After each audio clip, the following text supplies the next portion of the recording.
music. Congratulations, you have just inherited a house. Ghost. Dark part. I was washing my hair with a bar of soap in the room while peeing under the tap. Lotus suddenly realized his life, how bad it has become. I don't know enough money to buy both room conditioner and shampoo, had to be creative and sneak into the room. University gymnasium at Dang, not being there also means time. Time is so urgent that I can't leisurely walk to the urinal. Separate clothes can be used as towels, bathing a pretty cool trick I learned. Okay when trying to save money on towels, but when I remembered I was out of change and so no clean clothes, then the trick is not reputable at all, especially when the dirty clothes are soaking wet. I had to leave the gym in a hurry with a nasty wet ass crack. I was decided to go home and strip for the teacher less, but my home this week is back seat of car. I really don't want to explain to the police again that I did not masturbate in the car.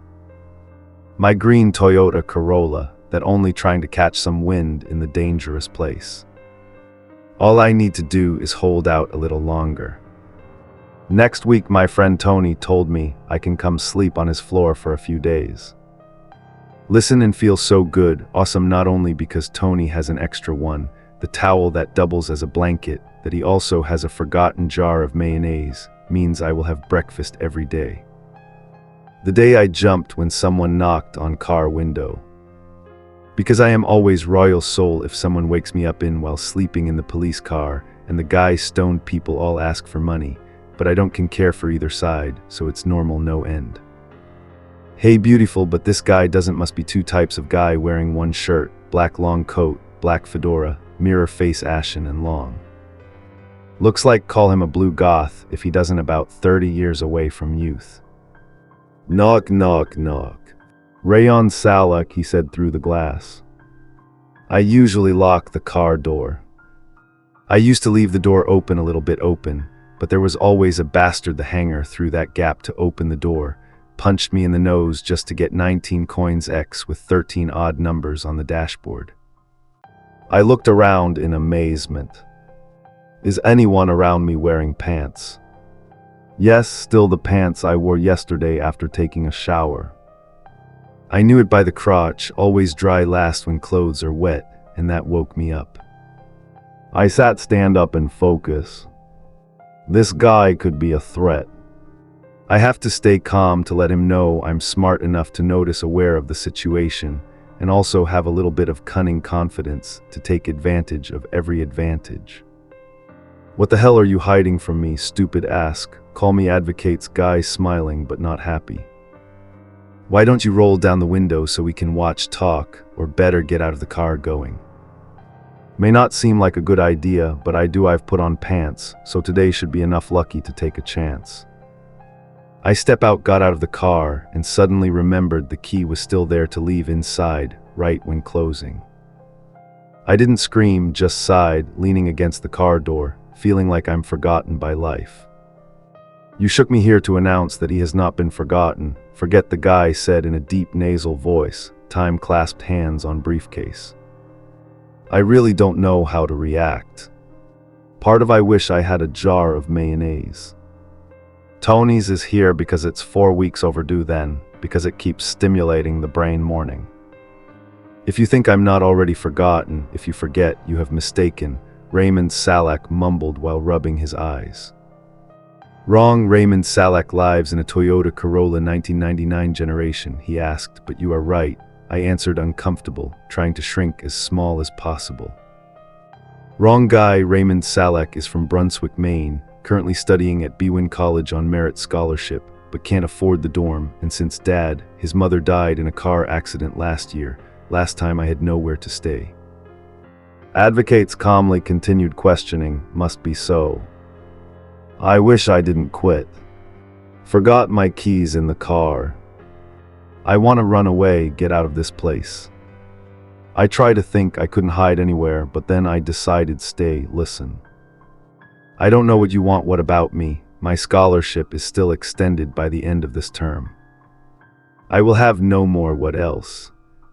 I know sleeping in the car can be illegal law, but I'm trying to avoid disturbing anyone who feels uncomfortable with the presence my face. I'm just trying to hold on to until it can't be. I sighed and sat down. Good story. Hanan did not know about it, and Miss Mary, your great brother to whom you are related, the only one left is the one he just inherited her villa. He opened the briefcase, give me a file. Oh, I hummed in acceptance. Marry you, surely I am the real Raymond Salak, drives a green Toyota Corolla, 1999 generation. Mr. Advocate slowly looked along the street and then turned to look back on the contrary, say this, if there is more a second Salak brother appeared, then two you split in half my talent. I look out down to the villa on the banks of the Ander River. It just blends into the surrounding scene, cozy and close to Kwak Tayan. The New England architectural style is exquisite. Anyone who passes by without many people passing through here is a secluded luxury, no need to worry about traffic or man. So this is the house, I ask the advocates, still can't believe it's real. Is it mine? You have to pay excess tax. Fortunately, the trust fund left by my aunt was sufficient pay that amount. Even just pay it always pay land tax for the next 20 years, I explained calmly. Yeah, I'm loud, yeah, it's a very nice house. He continued to pull out a piece of paper from his briefcase. You just have to follow the list of rules. Oh my God, I'm so frustrated. I knew there was a trap here. Is this a haunted house? If I break it, a certain law will happen. What a horrible thing. I started to breathe. I kept reminding myself to calm down, listen again. I'm sorry, just too many things at once. Advocate still keeps smile, cold paper floating in hand, swinging gently in the wind, waiting. I accept the offer honestly. This book is such a stupid idea. I have still broken up. Get just that I still find it hard to believe, so I just clean it up, be completely mine, older brother. Advocatus, enjoy your new home. I nodded and turned away, absent-mindedly walking up the beach grass in front of me maybe another thing, what else? I turned back to look at him, throw me the keys to the Corolla. Follow the rules, you will probably. Surprisingly, I think I will take the room immediately sleep loudest will make me happy, but that only exposed me more how much stuff when it's a pile notebooks and dirty clothes are lying in the middle vast void. But because I have carried the pile of wood to the fireplace and dragged the sheet mattress in the bedroom is enough space pay, so decided to stay when it was dark. So I lit a fire and sat huddled together beside you. No, when there is nothing, what do we imagine around not everything? The room is empty, suddenly became vast as I sat huddled near the fire.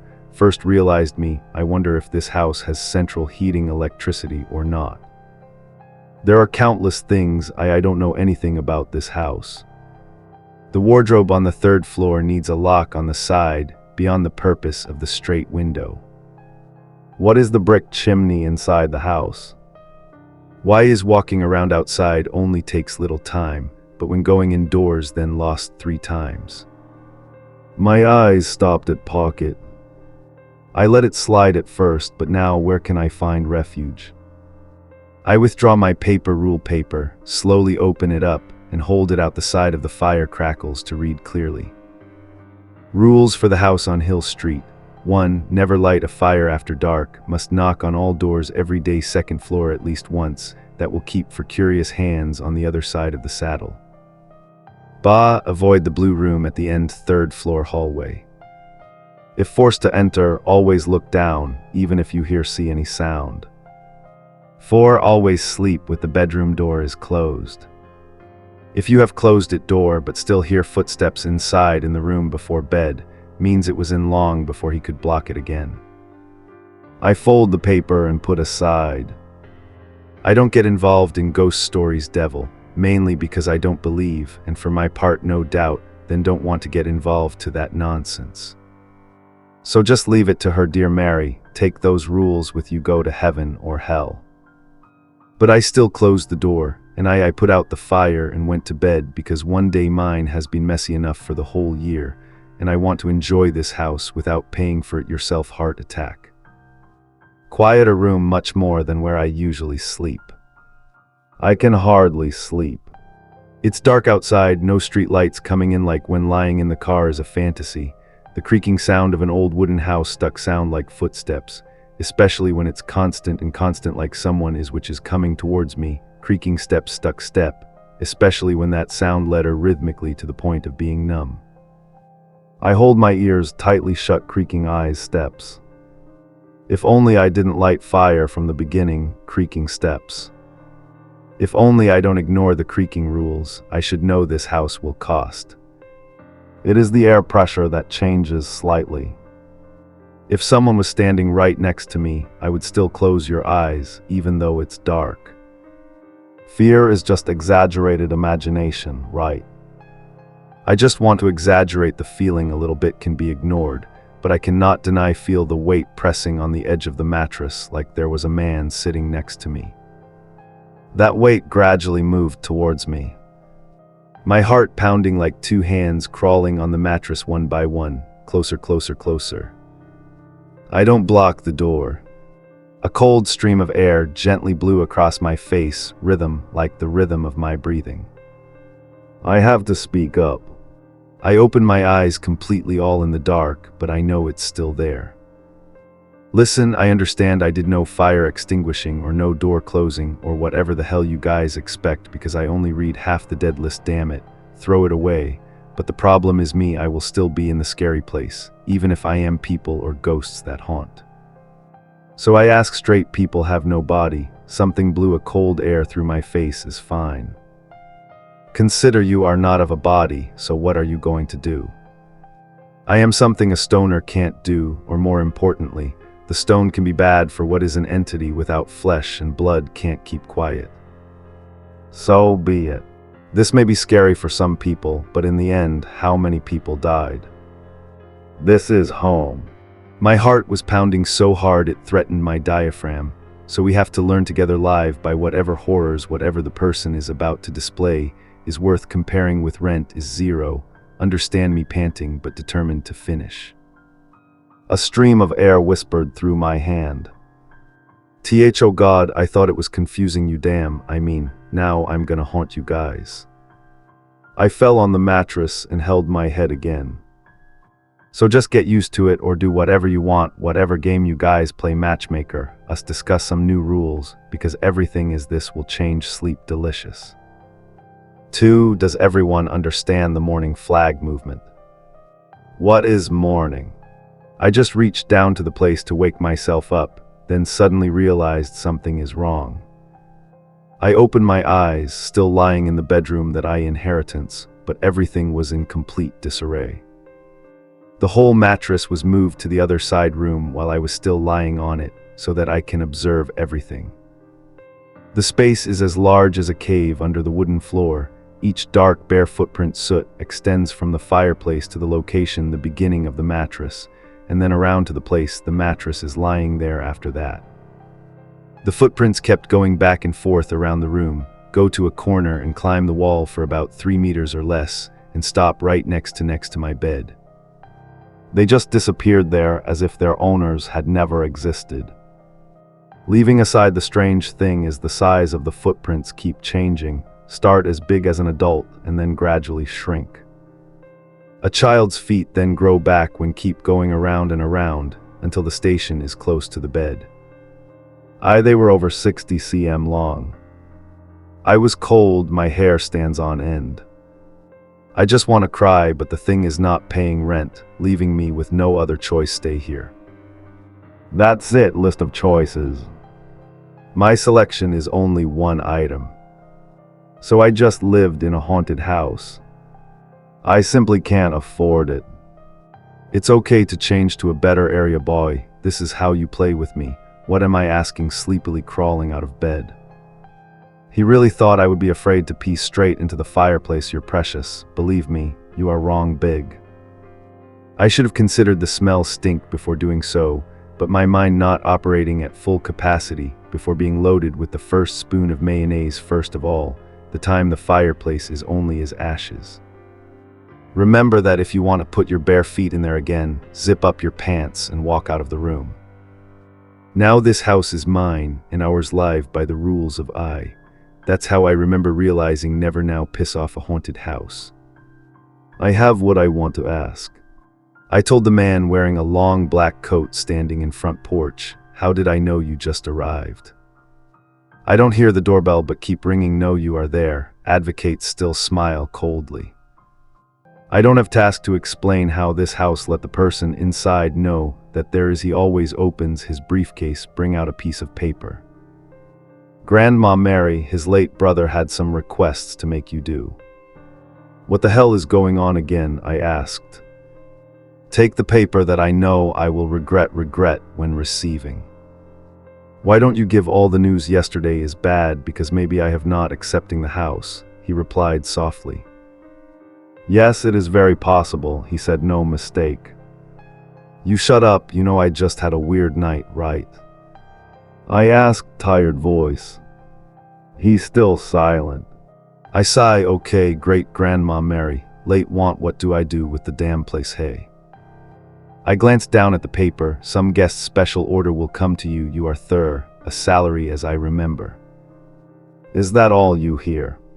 Looks delicious, right? He replied with a strange love look, and wear pants different when your guest comes. I looked down, damn this flag raising thing all day long. I tried to create, I have a new schedule now. The Corolla is no longer a place to hide mine, only has the task of taking me their school in town, where most of you studying in Bin's dormitory is strange enter the lecture halls smaller than the room I knew sleep. I don't know how to solve like how to be okay, so have to tell everything. People say I often camp on the shore these days. The river sounds less strange than the truth. I don't want them to come over and play either when the strange visitor was about to drop by my house could have chosen not to let the guy in. But after I declared war on the house home by peeing in the fireplace, I also want to limit breaking other laws, especially now. And when I stand there again main door, I don't know why I know the person waiting for me saw the other guy looked pretty dirty, but not too bad. He's actually quite a slob. In short, he is human form, never changes hygiene habits since freshman year study until you turn 40. Raymond Salak, he asked, a few strands of greasy hair hanging down. Must be me, I replied, glancing quickly to make sure what jeans am I wearing. Okay, who are you? Call me Eggle, he said in a hoarse voice. Do you mind if I drink beer in the backyard? No guy, raise up a 6-pack of Cider Mountain Ice. My eyes widened, oh, where did he get it? This is the only beer I've ever had seen. It was $4 cheaper for a case of 12. You can drink it anywhere for free. I took a few sips, and that's how I found out I have a large backyard now, horrible, pulled straight down the Andrew River main side there. Eagle, show me the mess, his medicine is a win-win, my friend, he sneered. It made my blood run cold, looking for freshmen. Any beer is fine, just a little rowy, no is done. He crushed the beer can in one sound and then threw the can into a bush, but missed again. Then he stuffed the paper to me, $100 as advance. I will pay extra for every girl you lure out outside, met me. He smiled, revealing some gap. The space where the tooth has been used remains the same. Leave it to me. I'm not proud of that I work, but I have a mansion giant without any food. I have no choice but to take the money. Eagle slapped his hand on my shoulder and pulled me. I was clean when we got back home. His breath reeked of cheap beer and regret. This Raymond Salak guy, can make you rich against a drop of saliva about to flow out of me. Which room should I sleep in? I kneel down, advocatus, why did you give me that guy, this bastard? Some special customers will come to me. Your job is to collect a fair remuneration for the devil's sake. What got me caught in the hurricane? I just wondered as I walked past Lau Island. The kitchen has more appliances, the level I know how to use must be wrong somewhere, that I haven't even read end of rule list. I paused, a thought crossed my mind makes me not like it at all, but there is no other way to attach words advocatus, advice, pile of rules, and guide this oddity into the same context. Was that the right decision? I look at ego peeing straight into the cupboard, my cold. I suddenly remembered the advice other of advocatus, follow the rules, there will be things that will surprise you. Oh, I understand, this is tea and chopsticks for me in the fireplace. I said, completely exposed. Last Egglehead tilted back to pee, draw a long line on the wall, and I said, put it back in my pants now. I go to the room. I have been avoiding sleep all this time, the third floor hallway, but when leading him walking down the hallway, feeling the pressure heavy, as if I were diving deep down Aggle water, seems not to notice the door end of the hallway slightly open inside, emitting a soft blue light. I don't want to open the door, but like every instinct survival other than the last 2 days, I ignore it. The nausea creeps in person when I entered my room, staring at the wooden planks on the floor. This is your room. I have to go. You need anything else? I don't know or care. Does that place have beds, furniture, or anything else? No, I just want to get out of there. No, the air in this place smells strange, and there are signs too much frustration with the distorted details. He stood still beside me without saying a word. My words retreated out into the hallway, softly closing the door. I am not proud of the fact just made, but I have a villa giant without food. I still choose no choice. I took his money, but intentionally let him die for sure. Does the house have the same intention as me? It's never a matter of price. I really don't want to step back into the room, her own person, to find the man the most disgusting thing I have ever seen. But when the next night Eagle still hadn't seen him, I realized I had to turn back, go back to the blue room to find the guy who was getting closer to the door of the corridor. I heard more, my ears were ringing from the pressure. My eyes were tearing up when hand touching the doorknob, the door is unlocked. I bowed my head and did not dare to look up when enter my room, also not like Kwong's hand-waving story in front of people, but seeing what's inside is still scarier than the thought of touching it should be. I kept groping in the dark. However, the space here changes completely, all about pressure. I feel like I'm in there is no echo outside match my footsteps, and I'm cold, frozen. My arm touched someone. I almost couldn't help but think that I grabbed him and pulled him along with me, stagger, as if unable to stretch the door. Knee seems farther than me thought, but finally we came out back to the hallway. I immediately closed the door and looked up, head up, to check if the person next to you is there. What a weirdo that is. Throat, I choked and almost screamed into, for example's hair. The silver white scales were scattered everywhere, every direction. I think he is looking at me, but I'm not sure. The pupil and the node, the vanishing man's eyes were completely gone, leaving only the blank spaces stared back my view. Part B, I told myself I would do not urinate in any unsanitary places anymore, and of course that plan broken immediately. You are going to judge me just because I accidentally wet my pants. The horror I just witnessed, my creepy lodger just disappeared physically and seemingly unchanged. Cannot explain why hair, his oily blackness now became one white cotton balls worse than I can't look him in the eye because he's gone.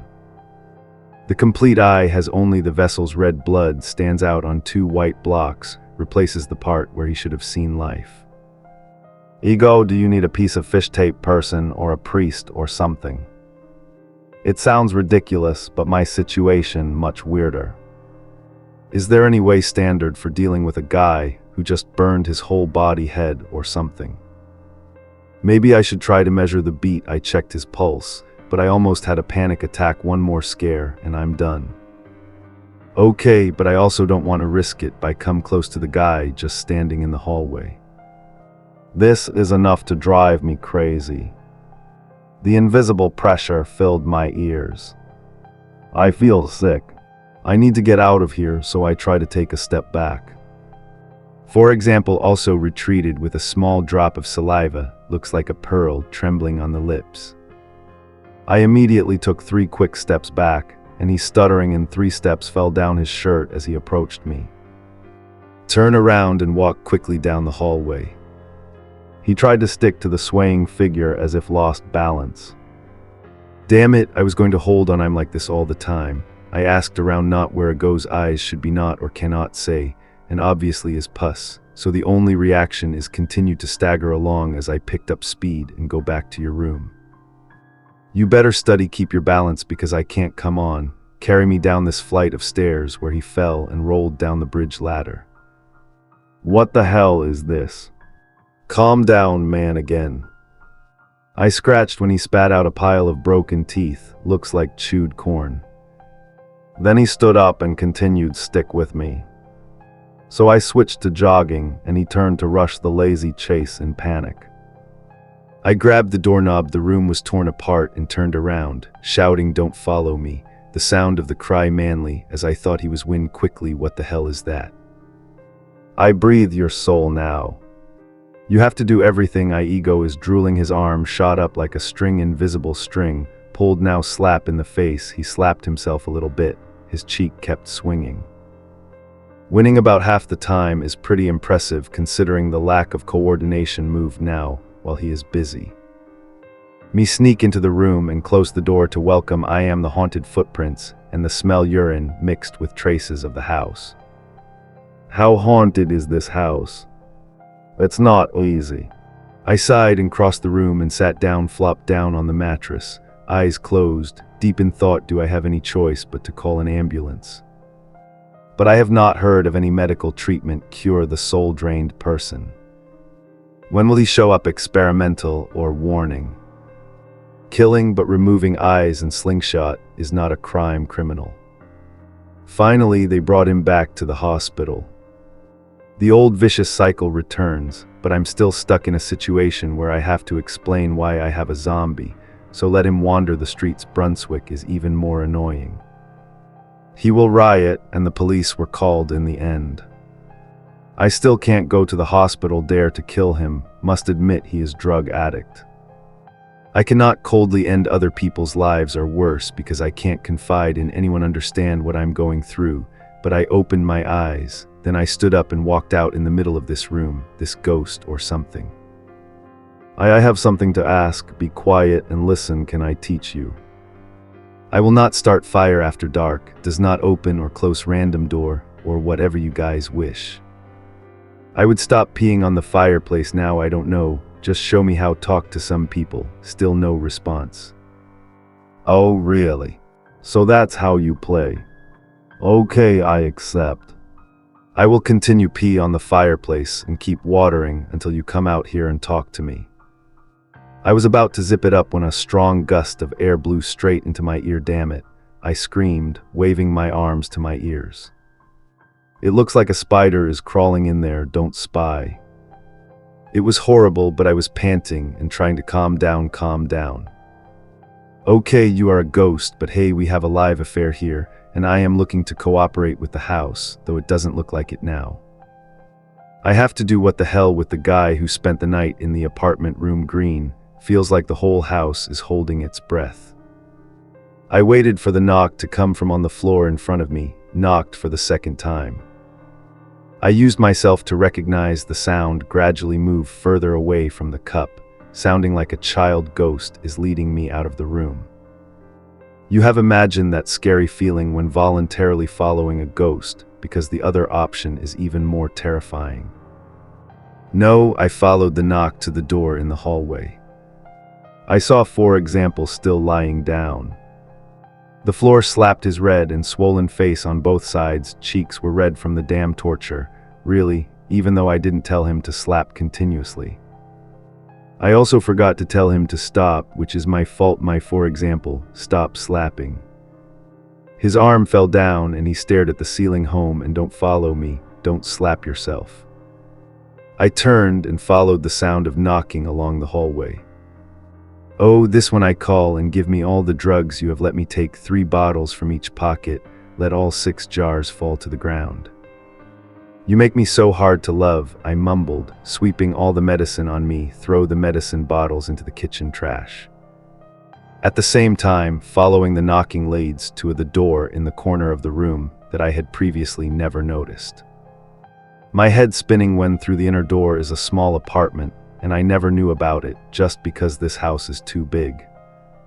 The knocking stopped in the middle of the small living room. "Okay," I said breathlessly, "how now? Is there any medicine here to cure the disease?"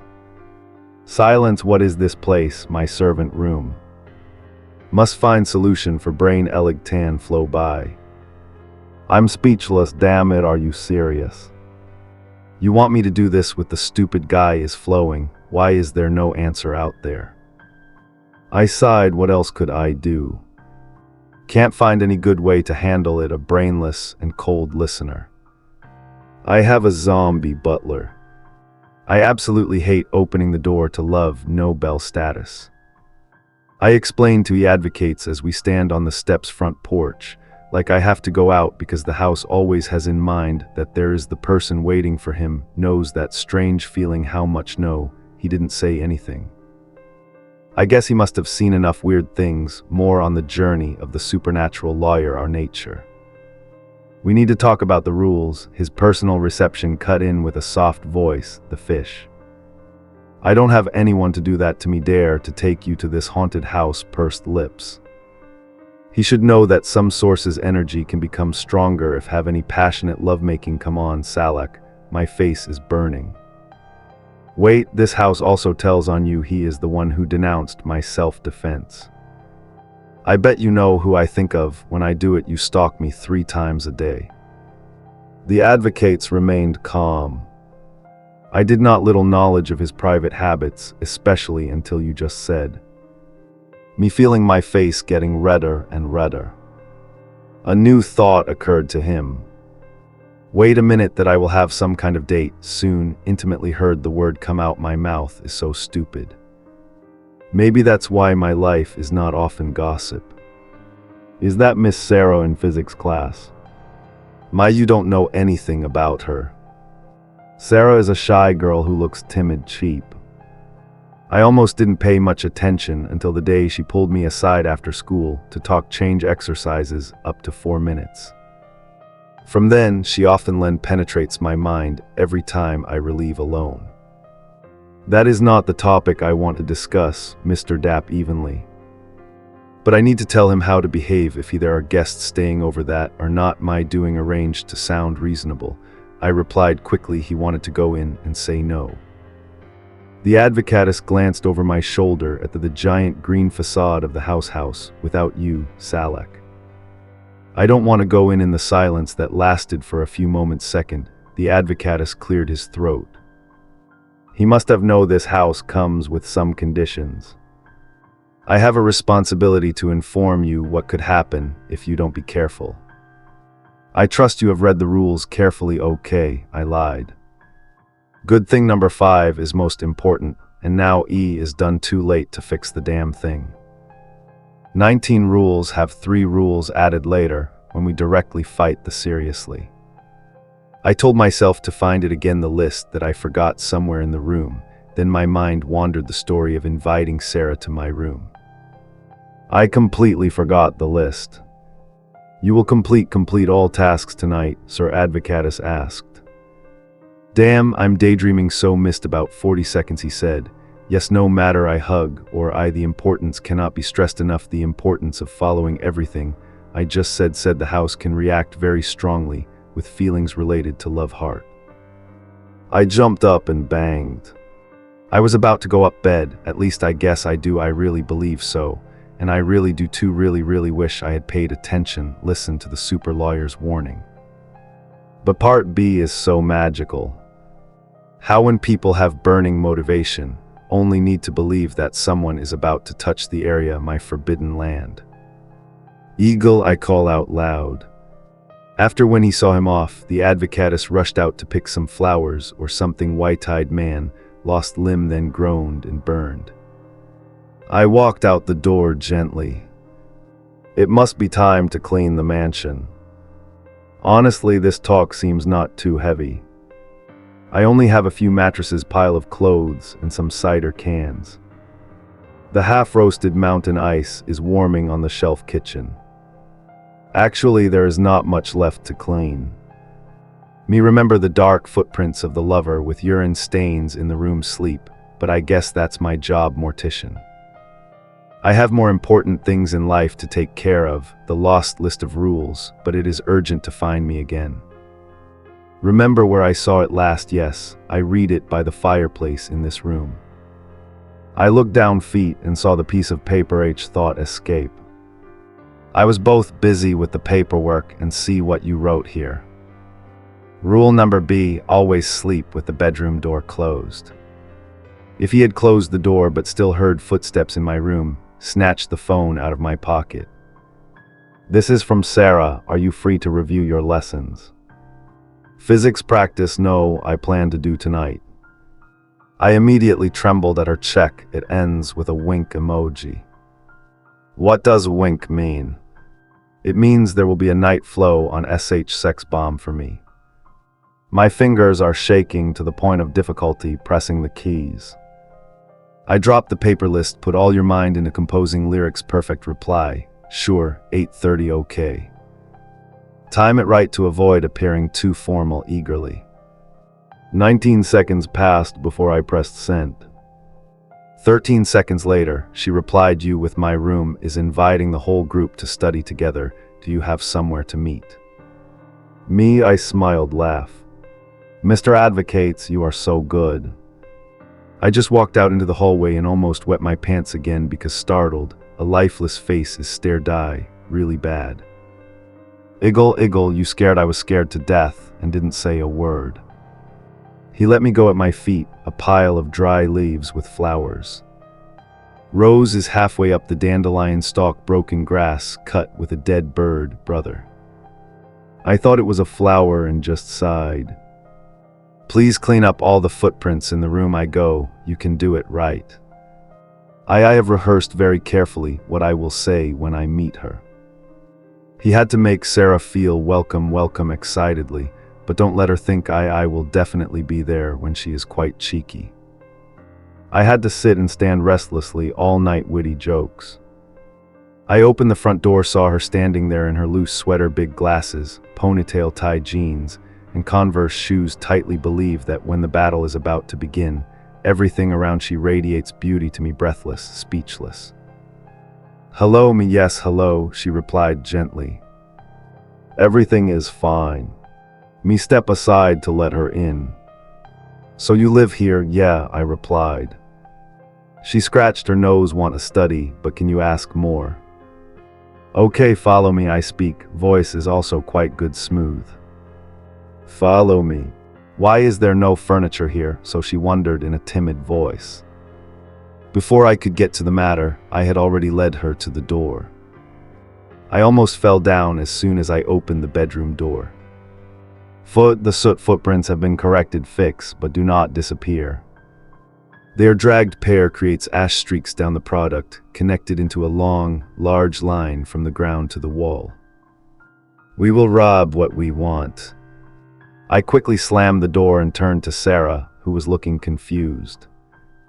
I'm in a hurry, go study in the living room, hint before she could question me, turn back and walk past the house, step into a spacious room. Perhaps I just saw it for the first time and was stunned. Sofa under this cover.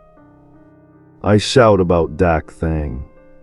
I quickly pulled the chair out where the moonlight shines, pull the towel cover down, and sit down on the mattress. At Sar was very confused, but still followed. I went to the chair and sat down about 1 meter away from me.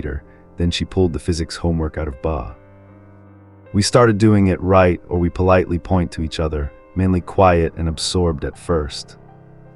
I was nervous, but gradually it became normal in a pleasant way. I liked the feeling of having she next door, but still kept her distance more than 1 meter away. The question is quite boring. I'm tired. She also fell asleep on my shoulder. Since when did I feel her leaning gently on my arm, so warm? The voice in my head told me should let her sleep alone tonight. Do not understand why do I believe that, and see the meaning reasonable. I gently placed her head on my hand chair, pulled the cloth up to her shoulder, seemed still comfortable. so I'm quiet leave towards the bedroom where it is dark enough to I pretended not to see the message weird soot under the floor and on the walls when lonely, when excited, or just alone simple boredom just in bed. When I wake up or try to stay awake, I often do what the Advocatus calls is a quiet but personal habit, this gentle warmth that I still feel received after sitting with Sarah, enough to fill my mind as I fall asleep. I have a feeling everything will be fine, and it was a surprisingly good hit. Sarah opened my room door and stepped softly in. In the dark, she said nothing but pressed her body, your warm, soft body, into my kiss, so perfect, passionate, wet, and urgent, as if waiting for something about to happen. I don't understand how we both stripped too quickly fast, but I don't care at this time. Do you have condom?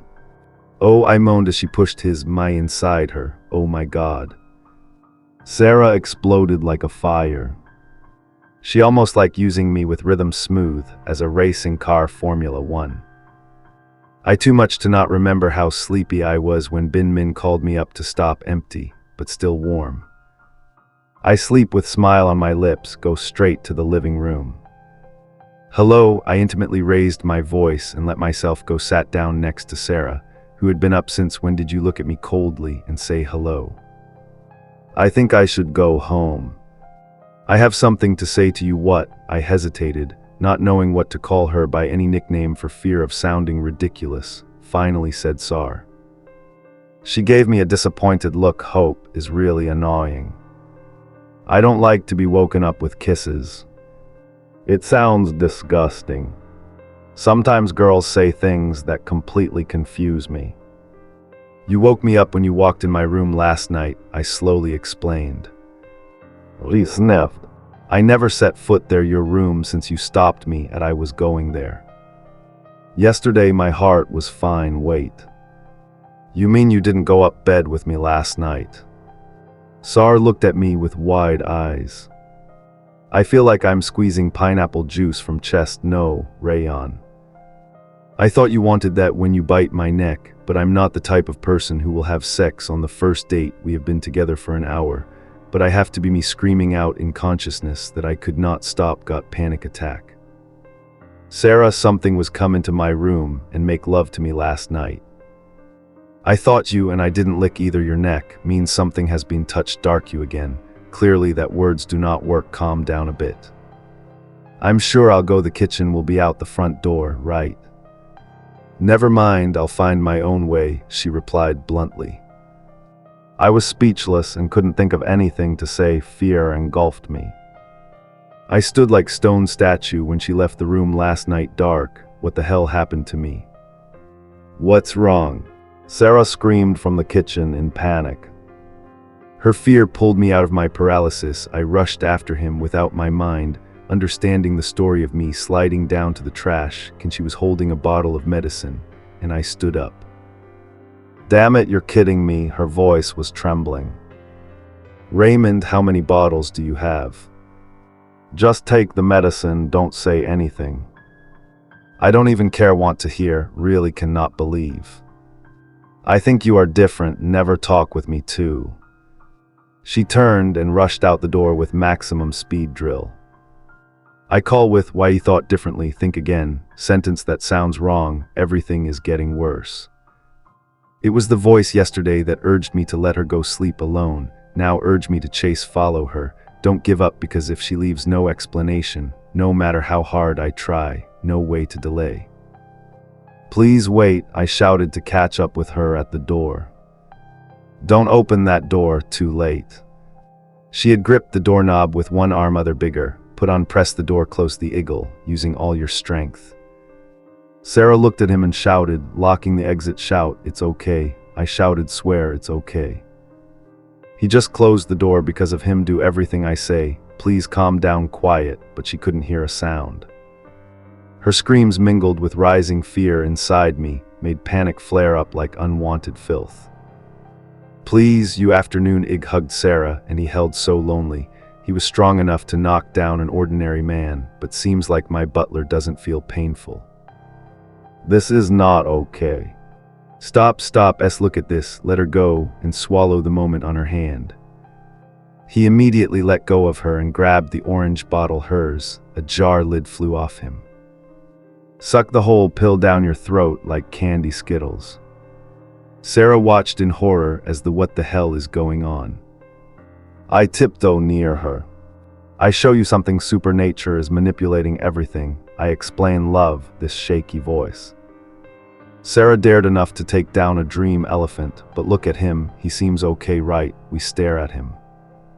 He stiffened as if he had two white eyes pounding numbly, looking back at a drop of saliva flowing down the shirt, thick like honey falling from the hive, but he did not fall. Sarah turned eye. Her eyes are more unpredictable than anything what I imagine. I don't know myself, I wonder how she will react, but the sentence, her words, terrified me even more. All possible, Raymond. She down calm voice, I will give you a chance meeting to explain part 5. Why you want me to explain again, I'm stupid asked, while Sar put his hands on his hips glared at me, because Rayon was the main, you just said you have the right explanation. Her voice sounded irritated, and her head reflexively turned red. My first answer is to believe me, it's baseless. And if you judge in my opinion, it was just her mistake, but I realized in time so stupid, so I stopped just then. I glanced at the housekeeper living standing, drooling. What, compared to the power of the green room, has burned his mind, was unable to tell the story, this reality that doesn't make me look like a lunatic. Maybe I should let her go and continue to live in fantasy that the demon last night was Sarah, while Sarah, the real one, never left turned back. Then why did she ask? Tilting her head to look, I let my hands hang down by my sides. Looking at the scene, her chest rose more clearly. Of course, most of it was covered by the shirt len broad, but it is the world that makes them become more lovely. She is not showing off. I see that beauty is very real. I also not always like to watch big bust, beautiful or not by the master, and with Sarah they are balanced naturally, they are just impressive enough, just enough humor on her figure. Try to imagine statue of a juicy orange on a branch aromatic tree, waiting to be touched at the right moment, the season has come. Touch me now, I can't believe she's angry, turned around and left, but Sarah, I didn't, what did you say that made me scream, and you lost 30 seconds to say nothing, Raymond. I put it on the doorknob and ruffled my hair and screamed up, I hate this damn house. Doorknob suddenly snatched the trapdoor out of Sarah's hand right in front of her, both me and her stunned look, then the bolt turned slowly, slow lock. We are in when the chain above swings like a pendulum. Sar slowly turned back to look at me with a frown on his face, worried. Raymond, she spoke very softly, do that, or is someone outside holding me again? If there is someone on the porch, I reply static, then what about the chain inside here? Locked herself up again. She looked up scared, invaded both of us, the chain just swinging a few seconds ago, now fastened into the Sar gap, recoiled as if Burned had to push him over. He didn't even try, keep calm and keep falling forward and hitting your face, wooden stairs, creaking sound like the sound of beer hitting his head. She jumped out and fell to the floor. She raised her hands, hugged chest. Oh God, no, I beg, sorry, I'm sorry, she cried out in a high-pitched voice full of worries. It's okay, I waved my hand. Listen, this all back to story I said earlier that I have an explanation, very reasonable. But his head, Sarah, I cut, he swallowed the whole thing. I took medicine, but I'm still fine, don't worry about his stupid head. Girl, hold on tight to the edge of your sweater, or else I'll break it. Groaning and getting up. See, still fine, I said confidently. He used all teeth gone, Sar said in a high voice over normal. Yeah, he's unlucky, I know that. But you still ask me to throw it away, give me a dark angry look. Rayon, I don't know, ask you promise to give me an explanation, still can't say anything honestly, which says it seems like this house is haunted. And the other guy is somehow emotionless, feel pain and forced to obey all both your words, and regardless of seriousness, clearly, you just act like. I scratched, she squinted her eyes. What exactly did you say you deduced out of everything? I folded my arms, only that said it was completely beyond reach. Control is a bit unfair too, I coughed a little. And the rest you are right, but don't overdo it. So Sar closed his eyes and placed his fingers on two Sar. I raised a finger at her temple, hands up as a girl angrily closes her eyes. Raise your finger to shut your mouth, I'm pretty free with that kind of sign. So I wait for her to lower her hand, take a deep breath, and open her eyes, she asked. Oh yes, I replied cheerfully, because she seemed to be starting to understand, but also not normal, right? Meaning common people do not possess that pile of roughy, but the house itself, you know. I pointed at him right now. For example, tongue is sticking out and circling lips look like eels in the mouth. The cave is stuck. Sarah continued, looks like the front door is locked. We can try another door, but I didn't expect to say this sentence. Seems like this house can block me if it wants to, I replied. She looked. I stared, as if waiting for me to understand. Obviously, you don't have a house, hey, and my great-grandmother Mary passed away, I replied immediately, tried to show that he was not stupid. So what do you know about Aunt Mary? She asked, tilted his head in that familiar cute way. Yes, it's okay. She bowed slightly, squinting eyes. Nothing, what is it? Oh, I just knowing she died, I replied. Sarah gave smooth brown and red hair several times, clearly confused. Rond, listen, weird, but I have to ask before he passed away, did you know of his existence, Aunt Mary's? No, I focus into my fingers, not quite, what does it mean? I don't know anything. She walked down the hallway and turned back, take a deep breath to calm down. Then you are right, one is given to this building. While you don't know the beginning or the end of the sentence, the story of me pursed my lips shyly. Sounds like you say that I look stupid, that is to say the truth of the matter may be so. We were both silent for a few seconds. I was breathed out by her. Although it was strange, I've caught up. Looks like I have to accept it, take everything I learned in physics all wrong. She shook her head, but still not right. Lie, Rayon. You received the legacy from above this falling sky without instructions, nothing, no rules, no explanation exactly. I'm upset. I have nothing. Well, actually, not really. I have a list of what? The house was blocked by her eyes full of suspicion. Or Raymond, she whispered, all the time while you were here. You read the list, that rule is not yet. I replied, I can't deny it all, but it's been 5, 6 or 4 rules in total. I'm not sure about a page. Clench both hands into small fists now. Where is that list of rules? She continued, her voice soft but sharp. On the floor in my room. Of course, fell in his room. She nodded. Yes, then she inhaled and exhaled slowly, looking as if trying to suppress her anger. She looked at me, eyes both pitiful and determined. Ran, we need to leave this house. You don't ever come back, understand? I don't like that idea at all, because it means I had to sleep in the Corolla again. Sometimes it's risky. But she looked at me, eyes make my heart hot. My head was spinning, and I nodded, knowing she will not accept rejection. Okay, she said slowly, let's go. Sarah, gently hold my hand where it touches my skin like there is. Where does the electricity that runs through us go? I wonder, but the door is in the kitchen, her room, she declared in a final voice full of warnings, because we must read it immediately, that damn list, part S. Sarah dragged me down the corridors leading to bedroom, jerked my hand hard every time I not turning the right direction fast enough. Every time she spoke and shook her hand even more violently, cannot be bothered to listen to anything more, and have already made up their mind to confess. Not the first time I thought Sarah's vision of eagerly climbing straight up room. I tell the truth, probably up to 80 many times, but I have never imagined her kicking the door open, then crash it immediately like now. Raymond, she said, her chest heaving, I have what I want to ask. I try not to stare her chest, because she had gotten into trouble, because of the story. That's what I wish you don't breathe too deeply, because it makes me more harder to look away than the big text spread across the floor and walls of his room. How long has it been since, she asked, like trying to act calm, but actually not calm at all. I need attention, inquire the line. I open the door, must still be there, we will take what we want. The pot was so clear that the soot was all over the room. Each character is a meter high. I am light, close the door gently.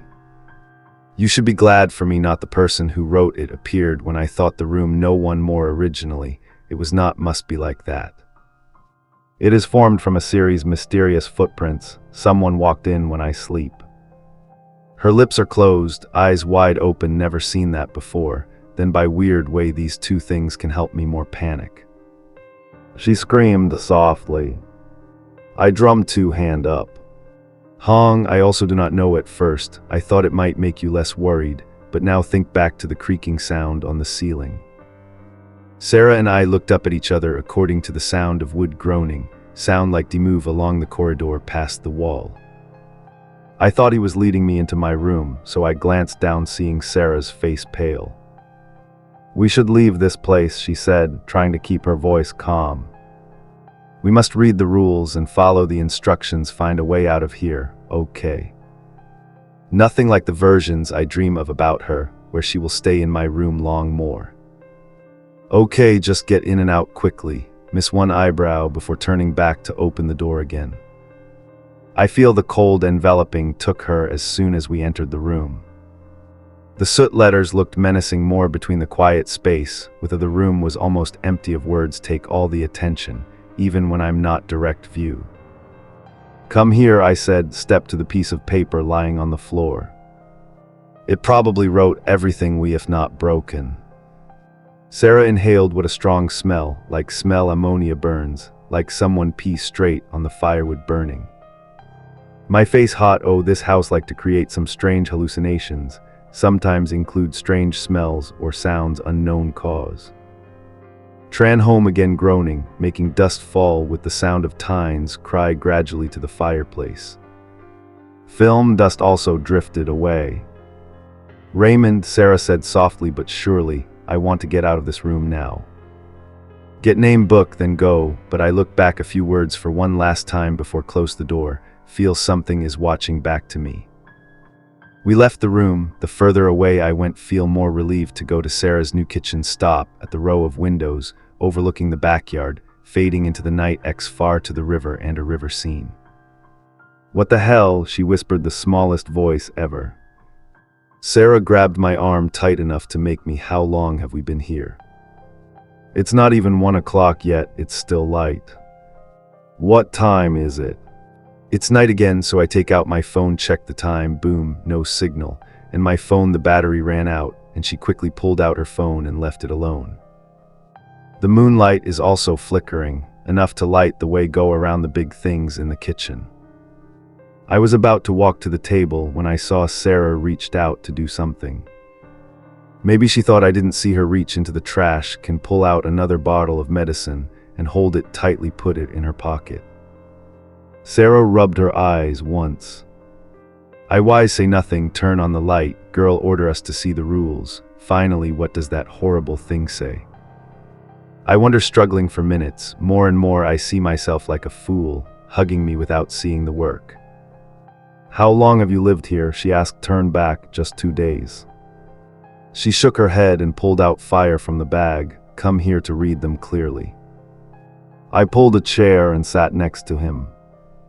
I combed the sheets, she took out the paper and lit a fire between them enough to illuminate the page, but also make the rest of the room was submerged in darkness. Ran, she tilted her face to look at me, flickering flame. When you get out, do you fix or do anything with the paper? This list does not, I quickly replied, I'm very careful. Sarah looked at me for a while. After a long time, he nodded, cleared his throat, and started Hill Street House Rule Reader 1, never lights a fire after dark tonight. She paused. This is bad, I asked, the flame from the lighter still short. Oh, fireplace, yes, that means we violate. Oh, well, if it's already happened, just keep reading. Turned to look at me with gloomy eyes. How many times have I missed you? I closed my eyes and shook my head. Oh, forget. You read the rule number 5, I've skimmed the first 4 rules, and it should be fine then. She took a deep breath and moved down to the next part. Next, burn 7 sprigs of sage in any room. If slept without doing the room ritual, that is considered unclean forever. Lock the door, never look back. She looked up. I don't care. Yes, keep reading, I replied. 6. Every time someone new comes to sleep at home must do the sage ritual, regardless whichever room they use. They must take out the trash out before sunset, not allowed. Absolute 8. Backyard junk, no physical contact, including touching light indoors on Hill Street, unless couple the side with truncated 11,807 characters, th the knife. I pushed the door. The hallway encountered a sudden seen face of a stranger holding Sarah's neck with one arm. The other hand pressed the knife into Sarah's mother, still tried to resist, even though it was obvious the situation is very dangerous. They are applying close to the green room at the end of the hallway. The hallway itself is not peaceful usually. Every door is revolving, slowly hang around the hallway, sometimes flying to the ceiling, sometimes floating along thought, then the floor returned to its original place. Every door rotates in a cycle, half of them rotate in the same direction, clock hand, half counterclockwise. My survival instinct told me to run down under the ground, but I rushed to the end of the hallway, my whole movement slowed down again. I feel like I'm turning sand, body parts are stretched, like this nightmare when you try to run, but your legs but cannot lift the revolving doors round makes me dizzy, cannot hold balance. I vaguely know, hit the wall, he will be the suicide choice. The other has come at the end of the hallway. I opened the old door, mouth wanted to scream, but no sound came out. Sarah's attacker grabbed her arm, hit the wall, in time to turn around and face that guy. A strong stranger took advantage of the situation. Immediately, Sarah lost momentum after swinging her arm to push her, staggered in this time. I really screamed, but it was too late. Sarah fell, entering the room. I knew I had to block the door before it closes at all costs. I move your legs step by step, feet like flowing water, must be faster, but I wasn't fast enough. Sarah sank in darkness. The door closed behind her. The laws of physics immediately normalize back. I only took about 10 steps to get there at the end of the hallway. I slid to a stop and saw the blade was pointed at my face. I raised the knife of his preparation from that battle turned again. I gaped at an old woman with silver hair, white skin, wrinkled gray eyes rimmed red inside, almost covered with milky film. She stuck out her dry white tongue and licked the couple. Your chapped lips are much more beautiful when you are awake, apple there, old lady squeaky. I want it done come, but the fear is rough, like electricity, hold tight. Ray and Salak, my dear, call your name key, come here, hug me one. Let me sniff you. Damn, I grit my teeth. I don't know, you had to crash a few times before I got that door, but either she tasted it, try, or she has bloody stools all month. The old lady told him not to know the reason why am I here. Raymond want to understand why all this happened again. Oh, I understand, even though I a little slow digestion, but clearly peeing in the wrong place, the fireplace angered a ghost. I specialized in peeing around, wanna try. Me raised the knife with little skill but ready to stab, even if not sure right or wrong. How do you want to get through the door? The old lady hoarsely stepped aside immediately. A sharp pain shot through my brain. When the view covers the entire window, that is the choice, your choice, but you need to know that this house and everyone in it holds more knowledge than you think. It's just the fireplace. You're the one is the key, Raymond, select her. Turn, go left into the cut hallway at the end of where I stand. Follow me, will know everything, but if you follow the girl, you will never leave that room. I turned around and left, but stopped for just a moment. Half a second is really no choice, so I open the door of the green room and rush in. The rules say to keep your eyes down. I listen, follow, head down, flow. After about 30 seconds later, it became clear that this plan was not working. Physics has been left behind. Me must know where I am. I raised my head. That is the exact nursery. Then that is my childhood room, with model solar system image hanging above the cradle without the sound of a baby crying. I slowly walk to the edge of the crib box, want to know what we'll see. Just okay, stop and kiss me, look through the bar. My guts, the belt must have a cradle bottom, but not change, into which a giant tongue vibrates, pops out like a fire hose sticking out of a crib about half a meter, as if to beckon me. The smell of diapers, dirty, mixed with the smell of rotten meat, rising up harshly straight into the nose of the drool tongue, slapped my face like an attack. We love you, a voice said behind me, trembling hand, wipe eyes, then turn back. My parents are standing there, they know eyes. Blood pouring down both sides of the neck as tears flowed. They looked side by side. I would have seen if I had eyes. We are so lonely, mother said in a distorted voice like cheap tape. Come here, kiss mom one, which blood ran down her chin, sad to raise hand to stop. Dad's voice, both high and low, strange distorted bass, unlike human, go to the grave with us, Raymond. I wiped my eyes, this time not because of the saliva from your tongue, monster. Is it true that you don't love them? We spoke in unison, sounding creepy. Neck, go down to the ground where it's cold with me, close eyes. You guys don't have really, people are taking advantage of fear. I took a few deep breaths. What are you guys doing? Let's see if I dare turn around and go find her or not. My voice choked.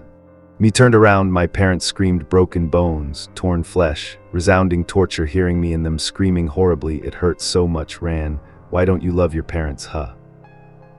I don't bother wiping tears because it's too much enough. I am brave man, what courage at the same time to sweat tears, armpits and underwear are wet, you are not real. I am with you, I walked alone in the dark and left hit in the back. Part 9, I'm left alone, what a horrible illusion to follow, am I a patchwork monster, patched together from deformed body parts, or another blasphemy based on memory, my weakest darkness, and me alone. I keep walking, I alone, mind my imagination paints countless scenes, disgusting pain down the body, the people I love the most. I realize the house can rummage thoughts in mind and turn them into reality, try to force your mind to be empty of things that just makes it worse. Try not to think about it, scene of a relative being tortured. You try success. I'm still alone, I am alone with my thoughts, and I realize that is the real torture, because within us lies the potential for self-reliance. I torture myself the most. I run to heaven dark and I'm alone. She's not waiting for you where I still run. Why? Because I still survive on the move, and you don't got a color, so now I will haunt you back. You go yourself. Rand's voice was small and trembling, but still glimmer of hope. The world will become normal again, true, as I run towards the call in the dark, as long as I have it to run to. I still rooted in reality, and what's waiting at the other end is definitely Rayon. Get away from me. It's dragging me. This place is not safe. Do not come near her face, revealed in the light, its own little scared and beautiful. She stuck under the product with hands holding on to something that invisible. I cannot escape, all just a trap to lure you in here. Sarah, you know, I never heard safety advice. I screamed, kneel down right next to her. I grabbed her arm, she clung to me like a drowning person lifebuoy boat. It pulled me down. Raymond, I don't know what it is, but I afraid of narrow space. Surely the house has taken advantage of that. It moves slowly to nurture my panic, and I don't know what to do. How her voice gradually lacked Than Tong shrill, out of control speech. I put my arms around her shoulders and felt her so light that I'm afraid I might break her, but I know she is much stronger than me because I'm just stubborn. If I am a superhero, I will kick resistance again. It is Sar, not Rayon. I prefer. The man pressed his body against hers, using his bare feet into the space where her knees disappeared in the dark. My ankle was caught. Oh, like this, right?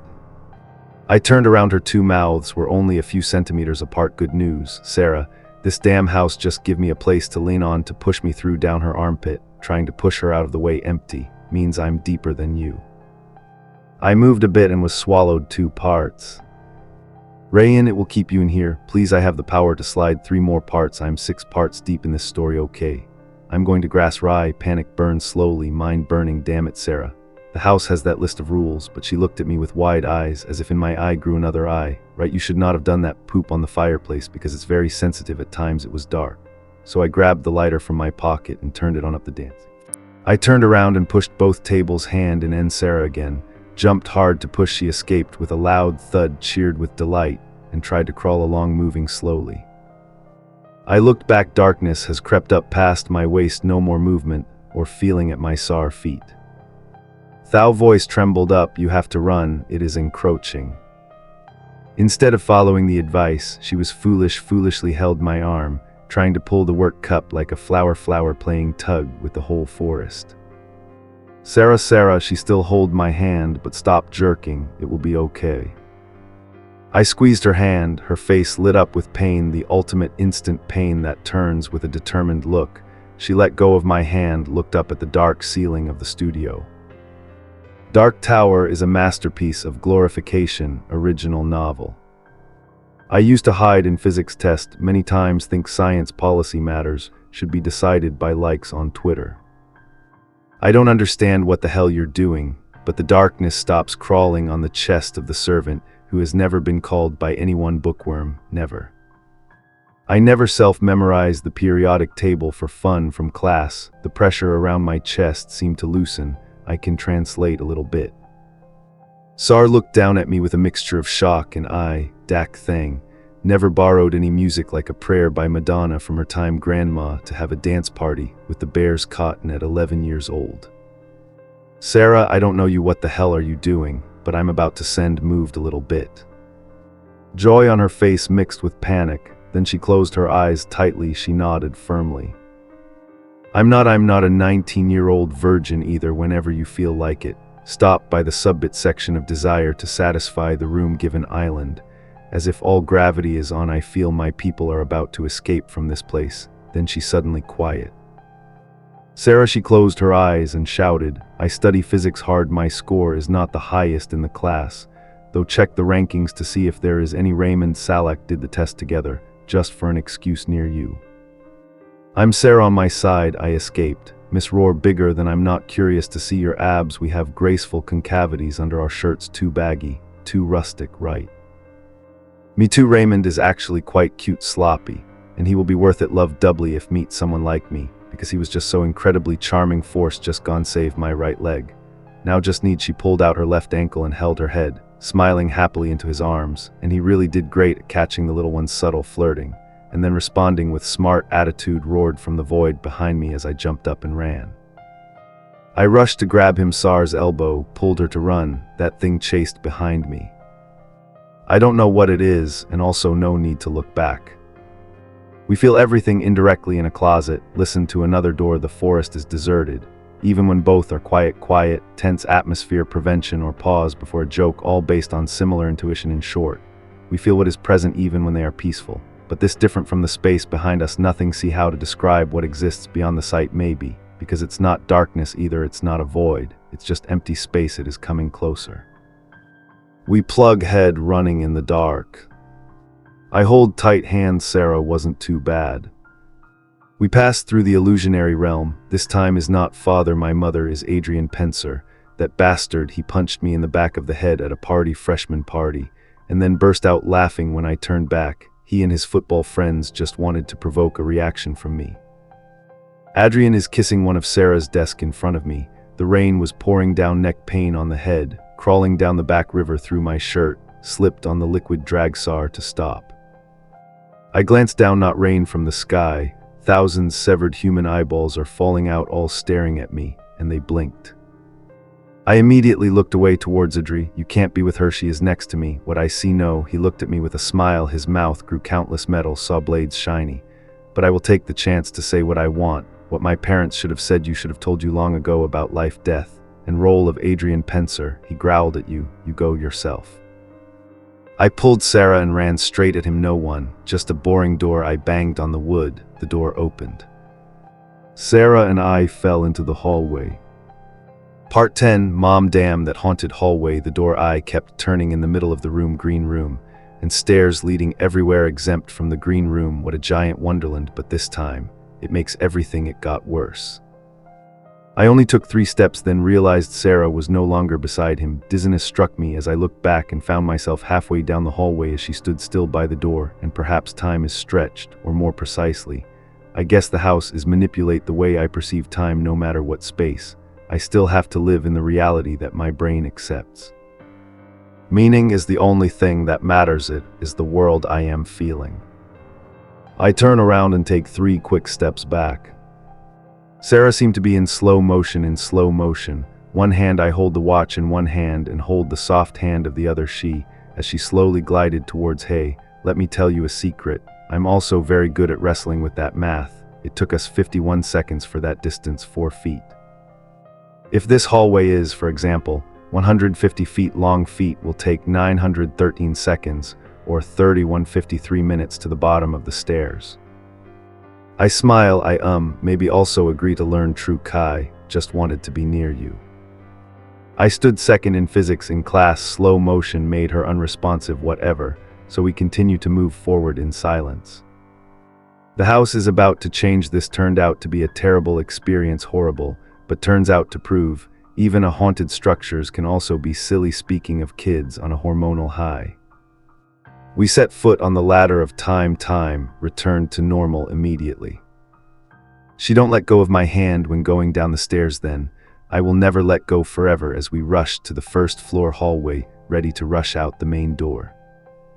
Sar just slipped her fingers left my hand. She turned the knob, punched the door hard, and hit the wooden door through the last glass, shouted, "Open this damn gate, let me go." She hiccuped, choked up. My instinct at that time was not perfect, but 2 tips: Sarah need a hug, and they don't want anyone touch yourself. So when she put her face in 2 hands back against the wall, then slipped down on the floor, I just sat quietly beside. We were silent for a moment. "Let me ask me," Tiptoe say, "you confessed just now. No say some things in the green room because of the rules. Number 9 requires no lying in house, otherwise we'll be noticed, and so will take attention away from me while I'm stuck, right? Am I understanding this right? Because it seems the bigger the lie, the attention shifted from me to him. Like you say, I'm not cute, torn under." "What do you mean?" Sarah put her cold hand over my mouth, finger pressed to my lips while covering my face on the knee. "Then means she doesn't want I mention it again. I wonder, is there anything perfect to say that makes her feel valued and safe, and a million things can go wrong? Where is the string of words, magical words, express exactly what I think, choose to keep silent?"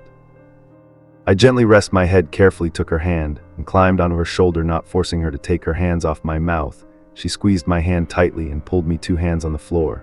Placed at her feet, this position is extremely inconvenient. I can't lean on her shoulder all the way, both fall. So have to keep balance. Being on the edge is not learning. The second best student in physics also knows the position. This loose mind requires a lot of effort to no fall. I wear till long after hand in half, my ass went numb. Sarah let me go and stand up. List of rules, the block is still here. There are 4 more things I haven't read yet. I awkwardly stood up. We will talking about the list, right?" "I just said it," she replied, looking straight into my eyes with a glare, cold eyes. I confused well. My heart sank a little, but then I quickly crawled to my side, biting my lip, looked back at me, half smile, laugh. I don't know why, but the boy and my pearl gradually, as if they know something I don't know myself, but I felt better and decided to keep going, let things go on. "Maybe you should read the rules out loud. We understand exactly, because I think she clapped her hand over my mouth again. "Rule number 9. Ray," she called my name off. "Listen well." I almost said something because it really feels weird to use myself. This appeared when she corrected me quite well. "Interesting, Raymond." I woke up looking at her. "What the hell? You just froze for 30 seconds while I was trying to get your attention. Some rules in." "I'm just trying to find rule number 9, Rayon." "Oh, forget it." She looked at me again, disciplinary style, while drawing paper list. I ponder whether in lie-in is a permanent home worth fighting for change, then remember, still have possibility one of either they die or get turned into eagle, no good. "How bad am I?" she asked calmly. "Do you think we are?" "We have only passed 9 of the 12 rules with 19 rond, and I have finished reading 15. "Oh," she sighed. 16. Houses on Hill Street are particularly sensitive. Sympathize with residents who are deeply traumatized. The color of the death is not yet resolved. The holes there are vulnerable to intrusion. 17. Houses that cannot be born on their own or destroy many entities here before the residents came, and they usually remains when people leave. Any new. If there is no key in the ancient gods can spill out into the world beyond E, and without any restraint or prevent any. 19. Raymond Salak is next key. I really wish what that last one is clearly stated then, I muttered when she finished reading. "Sarah, fold the paper. You keep this list on all this time," she whispered. I see he was a little angry. I surprised her comment, gave me a strange look again. The law makes my mind dreamy. I stutter, scratch the back of the neck. Actually, we also know a little, like I heard, I am key, even though I don't understand the exact meaning. She opened her mouth in shock. What else know but not say? I don't. Rayon, she hold hand back, angry. Who told you is the key lock me here? A voice said from behind Sarah's back. Felt like a frog was being pumped, filled with helium, about to explode the stink into the membrane our ears. Sarah turned back, hand grabbed me to find a place to wash in, when I also rushed to hold her to find safety. All that woman looks uglier than when I encountered him in the hallway. I swear she was sagging from head to toe. Can the skin melt? If so, that's what I'm seeing. Disgusting. Second half. I declare, find the cleaver, and then realize it must be sucked into the green room when I dove in after Sarah. My heart's pounding like it's trying to break out of my chest, and I'm staring at this old woman, her skin's practically dripping off her bones like wax left too long in the sun. Her eyes, cloudy and red-rimmed, lock onto me, and I swear they're pulling at something deep inside, something I don't want touched. Sarah's grip on my arm tightens, her nails digging in, and I can feel her shaking, or maybe that's me. Raymond Salak, the old woman, croaks again, her voice like nails on a chalkboard. You're the key, but you're too damn stubborn to see it. She takes a step closer, and the air gets heavy, like it's pressing down on us. The hallway's spinning, doors still lazily turning on their hinges, some creaking open to show glimpses of places that shouldn't exist, rooms with endless staircases, others with walls that pulse like they're breathing. Who the hell are you? I manage to spit out, trying to sound tougher than I feel. My hand's itching for that cleaver, but it's gone, and I'm not dumb enough to think I can fistfight whatever this thing is. She laughs, a wet, gurgling sound that makes my stomach churn. Names don't matter here, boy. This house does. And it's been waiting for you. She points a bony finger at me, and I swear the air ripples around it. You've been breaking its rules, pissing it off, and now it's awake. You think you can just walk away. Sarah's voice cuts through, sharp and steady despite the fear I know she's feeling. Leave him alone. Whatever you want, it's not his fault. She steps in front of me and I want to pull her back, but my feet feel glued to the floor. The old woman's head tilts like a predator sizing up prey. Oh, sweet girl, you're brave. But you're not the key. You're just collateral. Her lips peel back into a grin, showing teeth that are too sharp, too many. The house wants him. Always has. I'm done listening to this crap. Sarah, move, I say, finally getting my legs to work. I grab her wrist and pull her behind me, keeping my eyes on the old hag. You want me. Fine, but you're not touching her. The woman's grin widens and the hallway seems to stretch, the walls bending inward like they're trying to swallow us. Bold words, Raymond. But you don't even know what you're carrying. That spark in you, it's what this house needs to finish what it started. Finish what? Sarah snaps, her voice trembling but fierce. She's clutching the list of rules in her other hand, crumpled but still there. What does any of this mean? Why him? The old woman's eyes flicker to the paper, and for a split second she looks nervous. You read the rules, girl. You know what happens when they're broken. The key, she points at me again, unlocks the door to something older than you can imagine. In this house, it's just the gatekeeper.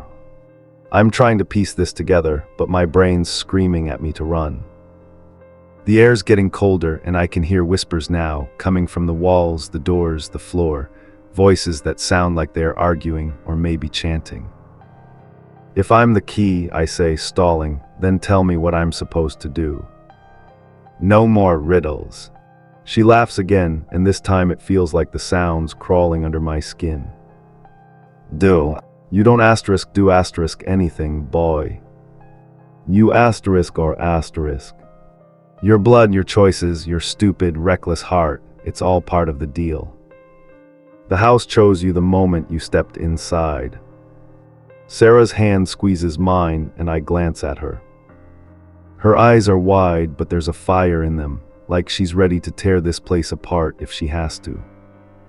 Raymond, she whispers, we need to get to the front door. No. The old woman's head snaps toward her. You think you can leave. The house decides who goes, and it's not done with either of you.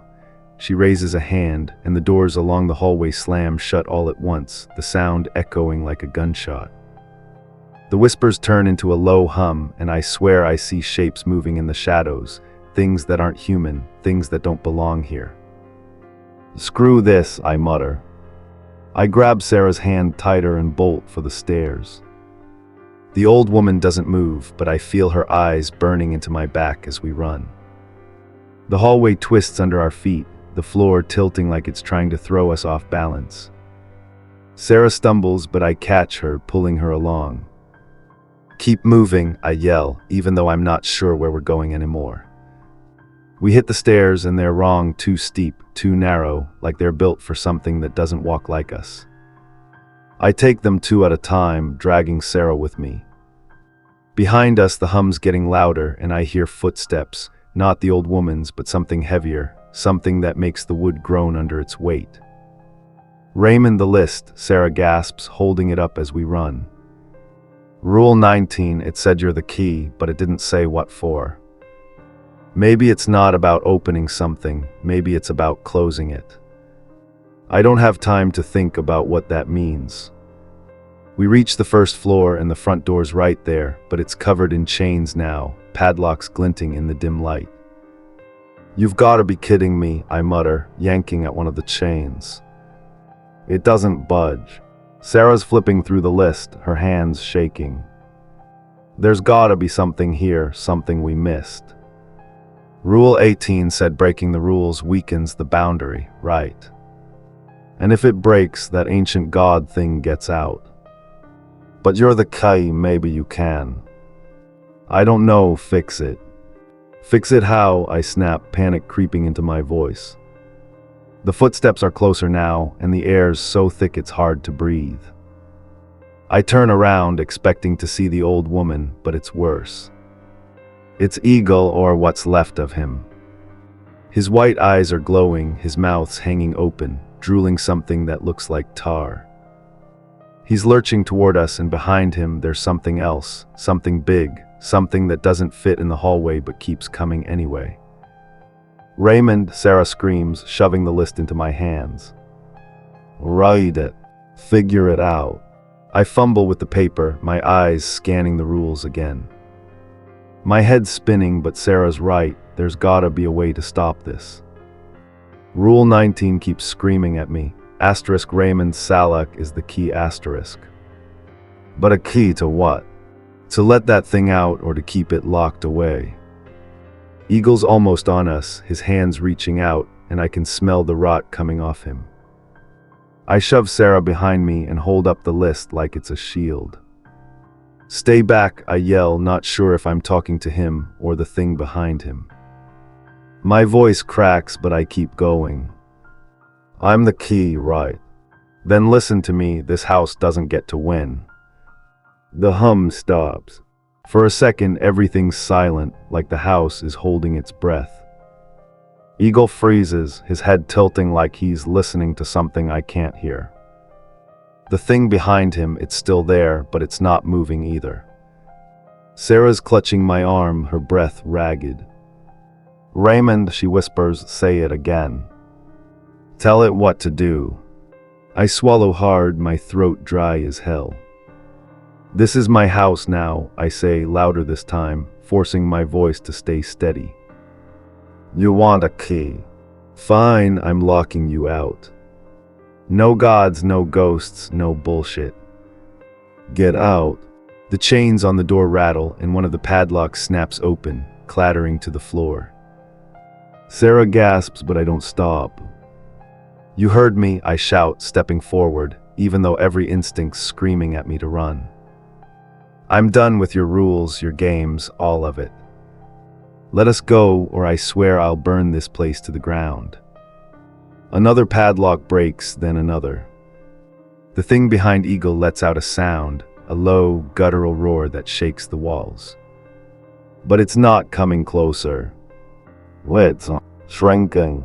No, not shrinking, fading, like it's being sucked back into the shadows.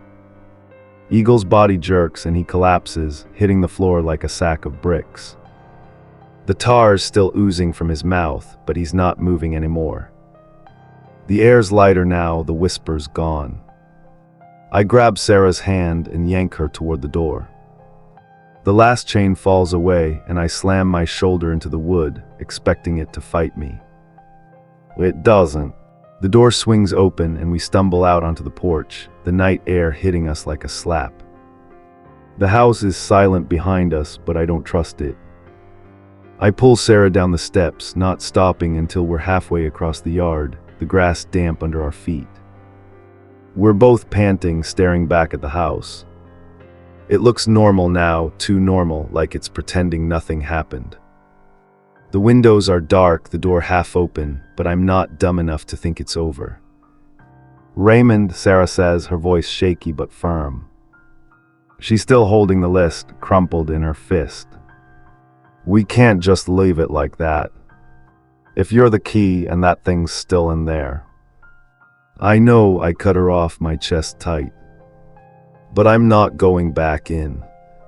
Not tonight. I look at her, and for the first time I see how scared she really is, not just of the house, but of what I might do next. We'll figure it out, okay?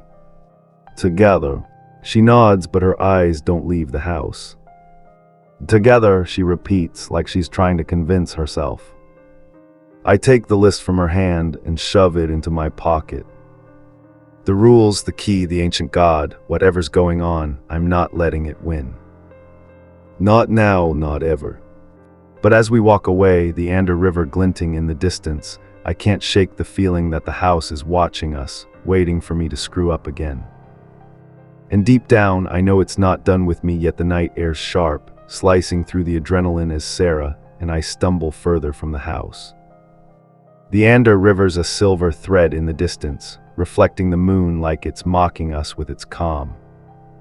My legs feel like jelly, but I keep moving, one arm around Sarah to steady her, or maybe to steady myself. The list of rules burns a hole in my pocket, and every step away from that damn house feels like it's pulling me back, like a hook's caught in my gut. We stop near the edge of the property, where the grass gives way to gravel. Sarah's breathing hard, her glasses fogged up from the cold. She wipes them on her sleeve and looks at me, her eyes searching. Raymond, what the hell asterisk was asterisk that? That thing behind Eagle, it wasn't human. It wasn't even alive. I shake my head, trying to find words that don't sound insane. I don't know. The house, the rules, that old hag, they're all tied together. And me being the key, I laugh, but it's bitter, like I'm choking on it. I didn't ask for this, Sar. I just wanted a place to crash. She doesn't laugh. Instead, she grabs my hand, her fingers cold but firm. You're not doing this alone. You hear me? Whatever that house wants, it's not getting you without a fight. Her words hit harder than they should. I nod, swallowing the lump in my throat. Yeah, okay, but I'm not sure I believe it. The house feels alive, like it's got a pulse, and I'm scared it's already got its claws in me deeper than I can see. We start walking again, aiming for the road that leads into town. My Corolla's still parked a ways off, probably covered in dew by now. I'm thinking about how I'm gonna explain this to Tony, or if I even should, when Sarah stops dead, her grip tightening. Raymond, she whispers, pointing back at the house. Look. I turn and my stomach drops. The front door's wide open now, and there's a light flickering inside, not electric, not normal. It's blue, like the glow from that cursed room on the 3rd floor. It pulses slow and steady, like a heartbeat. And then I see it, a shadow moving in the doorway. Not Eagle, not the old woman. Something else tall, too tall, its edges blurring into the dark like it's not fully here. Run, I say, but my voice is barely a croak. Sarah's already moving, pulling me along, and we sprint toward the road. The gravel crunches under our feet, and I can hear my own heartbeat pounding in my ears. I don't dare look back, but I feel it, that thing's watching us, measuring us like a cat letting a mouse think it's getting away. We reach the Corolla and I fumble with the keys, my hands shaking so bad I drop them. Sarah snatches them up, unlocks the passenger side, and shoves me in before sliding across the hood to the driver's seat like she's done this 100 times. She jams the key in the ignition and the engine sputters to life, coughing like it's as scared as we are. Go, go, go, I yell, twisting to look out the back window. The shadow's still there, standing in the middle of the road now, its head tilted like it's curious. the blue lights following it, spilling out of the house like fog, creeping across the ground. Sarah floors it and the tires squeal as we peel out. The car's old, but it moves when it has to, and we're flying down the road, the house shrinking in the rearview mirror. I'm gripping the dashboard, my knuckles white, waiting for something to slam into us to drag us back. But nothing does. Not yet. We drive in silence for what feels like forever, the only sound the hum of the engine and our ragged breathing. Sarah's focused on the road, her jaw tight, but I can see her hands trembling on the wheel. I want to say something, anything, to make this less real, but my mind's blank. Finally, she pulls over near a gas station on the edge of Brunswick, the neon sign buzzing like it's annoyed we're here. She cuts the engine and turns to me, her face pale but set. "We need a plan, Raymond. That thing's not gonna stop, is it?" I shake my head. "I don't think so. The rules. They said if the boundary breaks, that ancient god gets out. And I'm the key, so," I trail off, not wanting to finish the thought. "So it's not just about the house," she says, her voice steady despite everything. "It's about you. Whatever you are to it." I pull the list out of my pocket, smoothing it against the dashboard. The paper's worn like it's been through a war, but the words are still clear. Rule 19 stares back at me. Asterisk Raymond Salak is the key asterisk. No explanation, no instructions. Just my name like a sentence. Sarah leans over, reading it too. "Okay," she says, like she's talking herself through it. "The old woman said the house chose you. Your blood, your choices. Maybe it's not about letting something out. Maybe it's about keeping it in. Like you're the lock, not just the key." I blink at her. What, like I'm supposed to? What, sacrifice myself to seal it up? Screw that. She grabs my arm, her eyes fierce. No one's sacrificing anything. We're smarter than that. We figure out what the house wants, why it picked you, and we use it against it. There's gotta be something in those rules, or in Mary's will, or... Mary, I cut in, my mind snagging on the name. The advocate, he said she left me the house, but I didn't even know her. Why me? Why not? I don't know, someone closer. Sarah's quiet for a second, then pulls out her phone. The screen's cracked, but it still works. No signal out here, but I've got some stuff saved. I looked up Mary after you told me about the inheritance. Didn't find much, just an obituary from last year. Said she was a recluse, lived in that house for decades. No kids, no husband. Just alone. Alone, I echo, something clicking. The house, it's always been about being alone. The rules, the way it twists your head, makes you feel like you're the only one left. Maybe Mary knew that. Maybe she trapped it somehow. Sarah nods, catching on. And passed it to you. But why? What's special about you? I laugh, but it's hollow. Nothing. I'm a broke college kid who pisses in fireplaces to save on towels. If I'm special, the universe has a sick sense of humor. She doesn't smile. Don't do that. Don't sell yourself short. The house didn't pick you for no reason. Your blood, your choices, there's something there. We just need to find it. I lean back in the seat, staring at the ceiling of the car. My head's pounding and I can still feel that shadow's eyes on me, even miles away. Okay, I say finally. We go back to town. Find the advocate, dig into Mary's past, anything we can get. If I'm the key, I'm not opening shit until I know what's on the other side. Sarah starts the car again, her face set like she's going to war. Good, but we're not sleeping in that house again. You're crashing with me. I raise an eyebrow, trying to lighten the mood. You sure? I'm not great with house rules. She snorts, and for the first time in hours, it feels like we might actually survive this. You break my rules, Salak, and I'll haunt you myself. We pull back onto the road, the gas station's buzz fading behind us. I keep one hand on the list, the other clenched into a fist. The house is still out there, waiting, and I know it's not done playing its game. But neither am I. Not by a long shot. The road into Brunswick stretches out like it's daring us to keep going. The Corolla's headlights carve through the dark, but every shadow feels like it's hiding something, watching, waiting.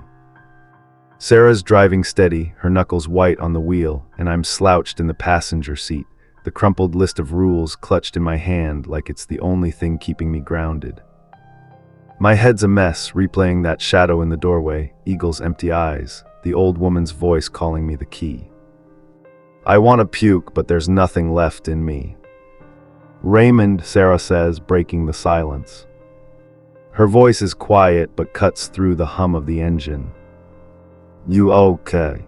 I snort, rubbing my eyes. Define okay. I just ran from a house that's trying to eat my soul, and apparently I'm the chosen one for some cosmic bullshit. So no, not really. She glances at me, her lips twitching like she's fighting a smile. Fair, but you're still here. That's something. Yeah, for now, I mutter, staring out the window. The trees blur past, their branches clawing at the sky. You don't have to do this, you know. You could drop me off and bail. I wouldn't blame you.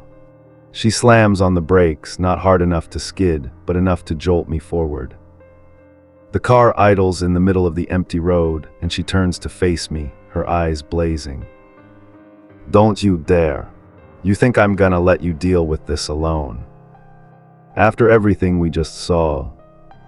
I'm in, Raymond. All the way. I blink at her, my chest tightening. Why? This isn't your fight. You've got a life, school, friends, probably a pet goldfish that needs you. Why stick around for my haunted house drama? She sighs, leaning back in her seat, her hands still gripping the wheel. Because I know what it's like to feel like you're drowning and no one's throwing you a rope. And because she hesitates, her cheeks flushing slightly. Because you're not as hopeless as you think you are. I don't know what to say to that. My throat's tight, and for a second, I'm scared I'm gonna cry like some kid. Instead, I just nod, looking down at the list in my lap. Thanks, Sar, I mumble. Let's just keep moving. She starts driving again, and we don't talk for a while. The gas station's long gone, and the first signs of Brunswick start popping up: streetlights, a diner with a flickering neon sign, houses that look normal, boring, safe. I'm jealous of whoever lives in them, people who don't have to worry about ancient gods or houses that rewrite reality. We need to find that advocate, Sarah says, pulling into a parking lot near the college. It's late, probably past midnight, and the campus is dead quiet. He's gotta know more about Mary, the house, all of it. You got his number. I shake my head. Just his name, Raymond Salak. No, wait, that's me, I groan, dragging a hand through my hair. The guy in the black coat. He gave me a card, but it's probably back in the house with my dignity. Sarah rolls her eyes, but there's a smirk there. Great. So we're hunting a ghost lawyer with no leads. Any chance he's got an office in town? Maybe, I say, trying to think. He showed up out of nowhere, like he knew I'd be in the car. Creepy bastard. But he mentioned Mary's will, so there's gotta be a paper trail, right? Lawyers love paperwork. She nods, pulling out her phone. Still no signal, but I've got Wi-Fi from the campus. Let's see what we can dig up. She starts typing, her fingers flying over the screen. I lean over, watching as she searches for Mary Salak, Brunswick, Maine obituary, and estate lawyer Brunswick. Anything, I ask, my leg bouncing like it's got a mind of its own. Hold on, she murmurs, scrolling. Here's the obit again. Mary Salak, 78, died last year. Lived on Hill Street her whole life. No surviving family mentioned, which is weird since you're related. And, what? I lean closer, my shoulder brushing hers. She doesn't pull away. There's a mention of a trust fund, but it's vague. Says it was set up to maintain the property and fulfill her legacy. Sounds like code for something. She switches to another tab, pulling up a directory of local lawyers. No one named advocate or anything close. But there's a firm downtown, Peterson and Sons. They handle estates. Maybe they've got records. I nod, feeling a spark of hope, or maybe just desperation. Worth a shot. But it's the middle of the night. They are not gonna be open. Then we break in, Sarah says, dead serious. I stare at her and she shrugs. What? You think I'm gonna wait for business hours while that house sends shadow monsters after us? I laugh despite everything. You're kinda badass, you know that. She grins, but it's tight, like she's holding herself together by sheer will. Don't get used to it. Let's go. We drive to the downtown area, a sleepy grid of brick buildings and old storefronts. Peterson and Sons is a narrow office sandwiched between a bakery and a thrift shop, its sign faded but legible. The windows are dark and the streets empty except for a stray cat glaring at us from an alley. Sarah parks a block away and we creep toward the office, sticking to the shadows like we're in some low-budget heist movie.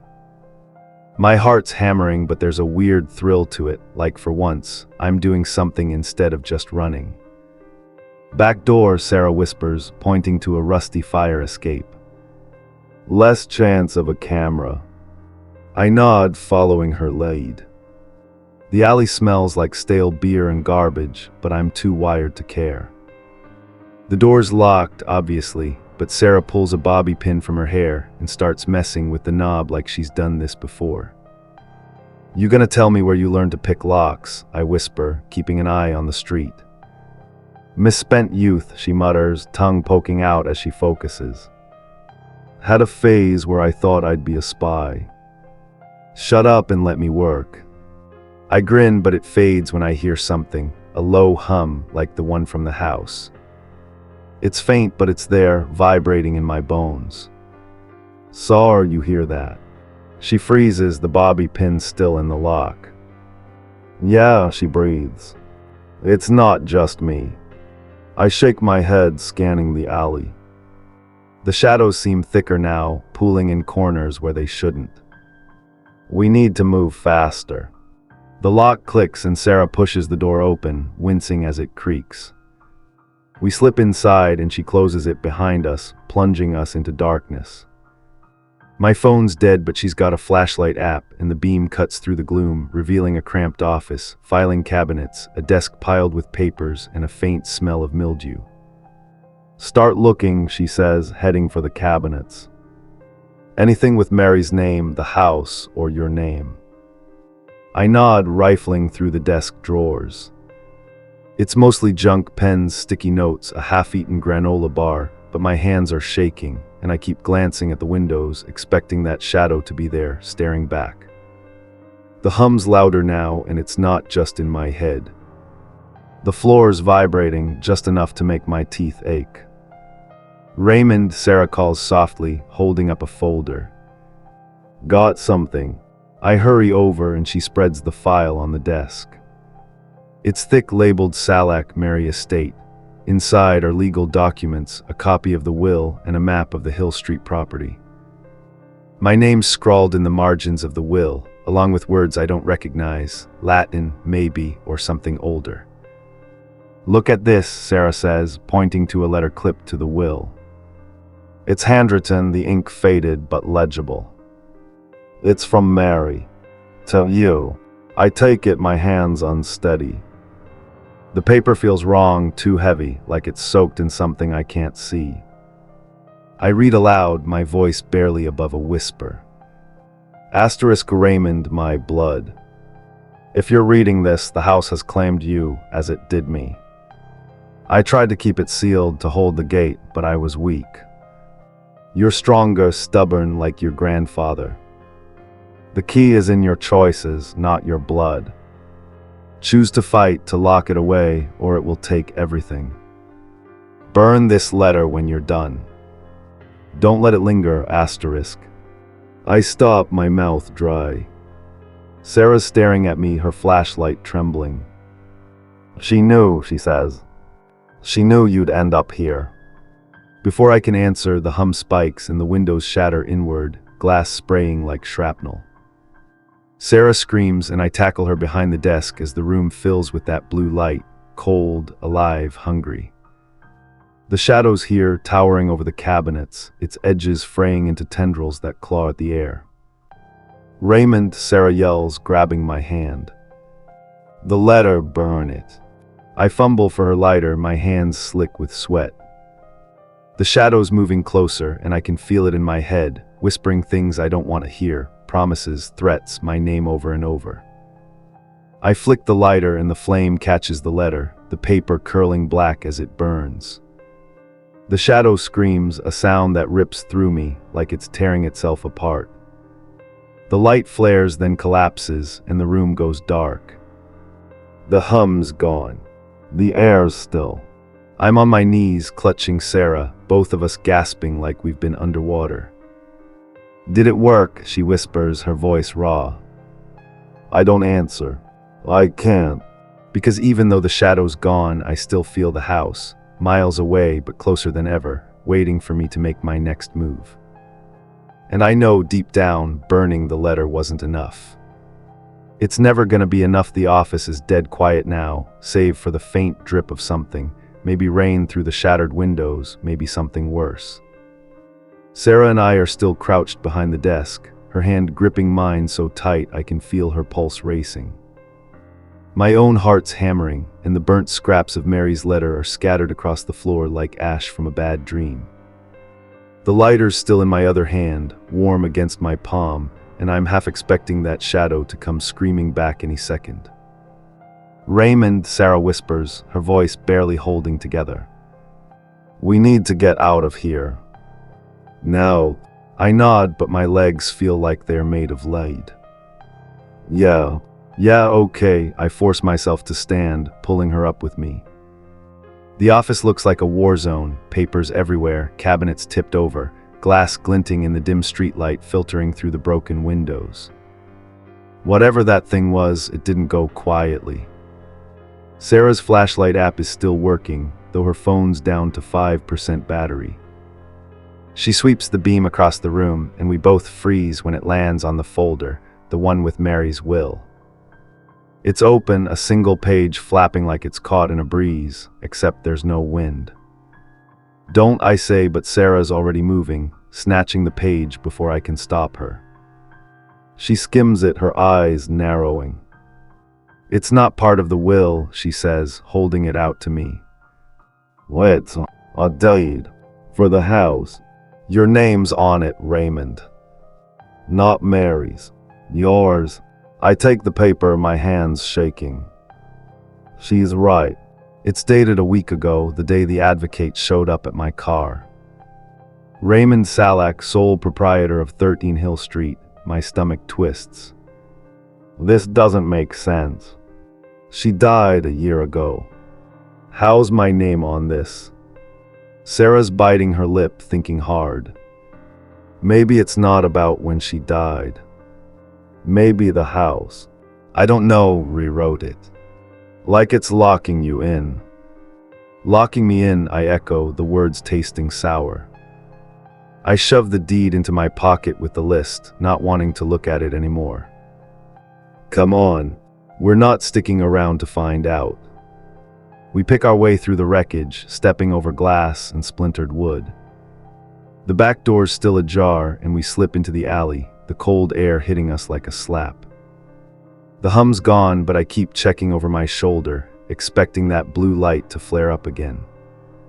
The cat's still there, watching us from the dumpster, its eyes glowing like it knows something we don't. Sarah's car is where we left it, and we pile in, locking the doors like that'll keep the house out. She doesn't start the engine right away, just sits there, staring at the steering wheel. "Where to?" she asks, her voice small. My place is close, but I know what she's not saying. The house found us here, miles away. What's stopping it from showing up at her apartment? We need answers, I say, trying to sound like I've got a plan. The advocate's our best shot. He's gotta be somewhere in town. If he's tied to Mary, he's tied to this. She nods, starting the car. Okay, but we're not splitting up, got it? No hero bullshit. Deal, I say, managing a weak grin. I'm not exactly Captain America material anyway. We drive through Brunswick's quiet streets, the town oblivious to the nightmare we're dragging behind us. Sarah's apartment is a few blocks from campus, a cramped walk-up above a laundromat. We park and head inside, the stairwell smelling like detergent and burnt toast. Her place is small but lived in, books stacked on every surface, a couch with a mismatched throw blanket, a dying plant she probably keeps forgetting to water. Home sweet home, she says, locking the door and sliding a chair under the knob for good measure. You want coffee? I'm gonna need something to stay awake. I nod, collapsing onto the couch. Yeah, black, like my soul right now. She snorts, heading to the kitchen. While she's banging around with the coffee maker, I pull out the list and the deed, spreading them on the coffee table. The list's rules are burned into my brain by now, but I reread them anyway, hoping something new jumps out. Rule 19 * Raymond Salak is the key asterisk, still feels like a punch to the gut. The deed's worse. It's not just my name, there's a clause about perpetual ownership, like I can't sell the place, can't give it away. Like it's mine forever. Sarah comes back with 2 mugs, setting one in front of me. She sits cross-legged on the floor, eyeing the papers. Anything. Just more questions, I say, sipping the coffee. It's bitter, but it grounds me. Mary's letter said the key's in my choices, not my blood. But the advocate, the old woman, they keep talking about my blood. Like it's, I don't know, special. Sarah frowns, tucking a strand of hair behind her ear. Okay, let's break it down. Mary left you the house, knowing it's a gate to something bad. You're the key, but not to open it, maybe to keep it closed. The rules are there to stop the boundary from breaking, but we've already screwed that up. So now the house is awake and it's pissed. I nod, following her logic. And that shadow thing, it's gotta be tied to the ancient god from Rule 18. If it gets out, game over. But why me? I'm nobody. She leans forward, her eyes locked on mine. You're not nobody. The house picked you for a reason. Maybe it's not about who you are now, but something you're supposed to become. I laugh, but it's shaky. What, like a ghostbuster? I can barely pay my tuition. She doesn't smile. I'm serious. Mary said you're stubborn like your grandfather. Maybe he's part of this. Did you ever meet him? I shake my head. No. Mom said he died before I was born. Never talked about him much. Just that he was intense. Lived up north near the border. Sarah's eyes light up. Near Brunswick. I shrug. Maybe. She wasn't big on details. She grabs her laptop from the couch, flipping it open. We're finding him. If he's tied to Mary, he's tied to the house. What's his name? Well, Thomas, I think. Thomas Salak. She types fast, pulling up ancestry sites, old newspapers, anything she can find. I'm pacing now, the coffee doing nothing to calm my nerves. The apartment feels too small, like the walls are creeping in. I keep expecting that hum to start again, or for the lights to flicker blue. Got something, Sarah says, her voice sharp. Thomas Salek, born 1920, died 1985. Lived in a house on Hill Street, same address as yours. Married to nobody, but there's a record of a daughter. Mary, my stomach drops. Wait, Mary was my asterisk aunt asterisk, not my mom. How's she his daughter? Sarah scrolls, her brow furrowing. Okay, this is weird. There's another record. Thomas had a son too. Robert Salek, born 1960, died last year, same time as Mary. Robert, I say, the name hitting like a brick. That's my dad. Sarah looks up, her face pale. Raymond, if Thomas was your grandfather and Mary was his daughter, you're not just related to her. You're her brother. The room spins. I grab the couch to steady myself, my coffee mug tipping over and spilling across the table. No way. My mom, she'd have told me. I'd have known. Sarah's on her feet, grabbing my shoulders. Raymond, breathe. We don't know the whole story yet. Maybe she didn't know either. Or maybe the house kept it from you. I shake my head, my mind racing. This is insane. Why would it matter? Why hide it? Because of the key, she says, her voice urgent. Your blood, Thomas's blood, Mary's blood, your blood. It's not random. The house needs it to stay locked. Or to open. I'm about to argue when there's a knock at the door. Slow, deliberate, like someone's savoring it. Sarah freezes, her eyes wide. The chair's still under the knob, but it feels useless now. The knock comes again, heavier, and I swear I hear that hum starting up, faint but growing. Raymond Salek, a voice says through the door. It's him, the advocate. We need to talk. Sarah grabs my arm, shaking her head. Don't open it, she whispers. It's not safe. But I'm already moving because if he's here, he's got answers. And I'm done running. I pull the chair away and yank the door open, ready for anything. Except it's not the advocate. It's the old woman, her face sagging worse than before, her eyes glowing blue. And behind her, the hallway's gone, replaced by the green room, its walls pulsing, calling my name. The air in Sarah's apartment turns to ice, and my breath catches as I stare into the old woman's glowing eyes.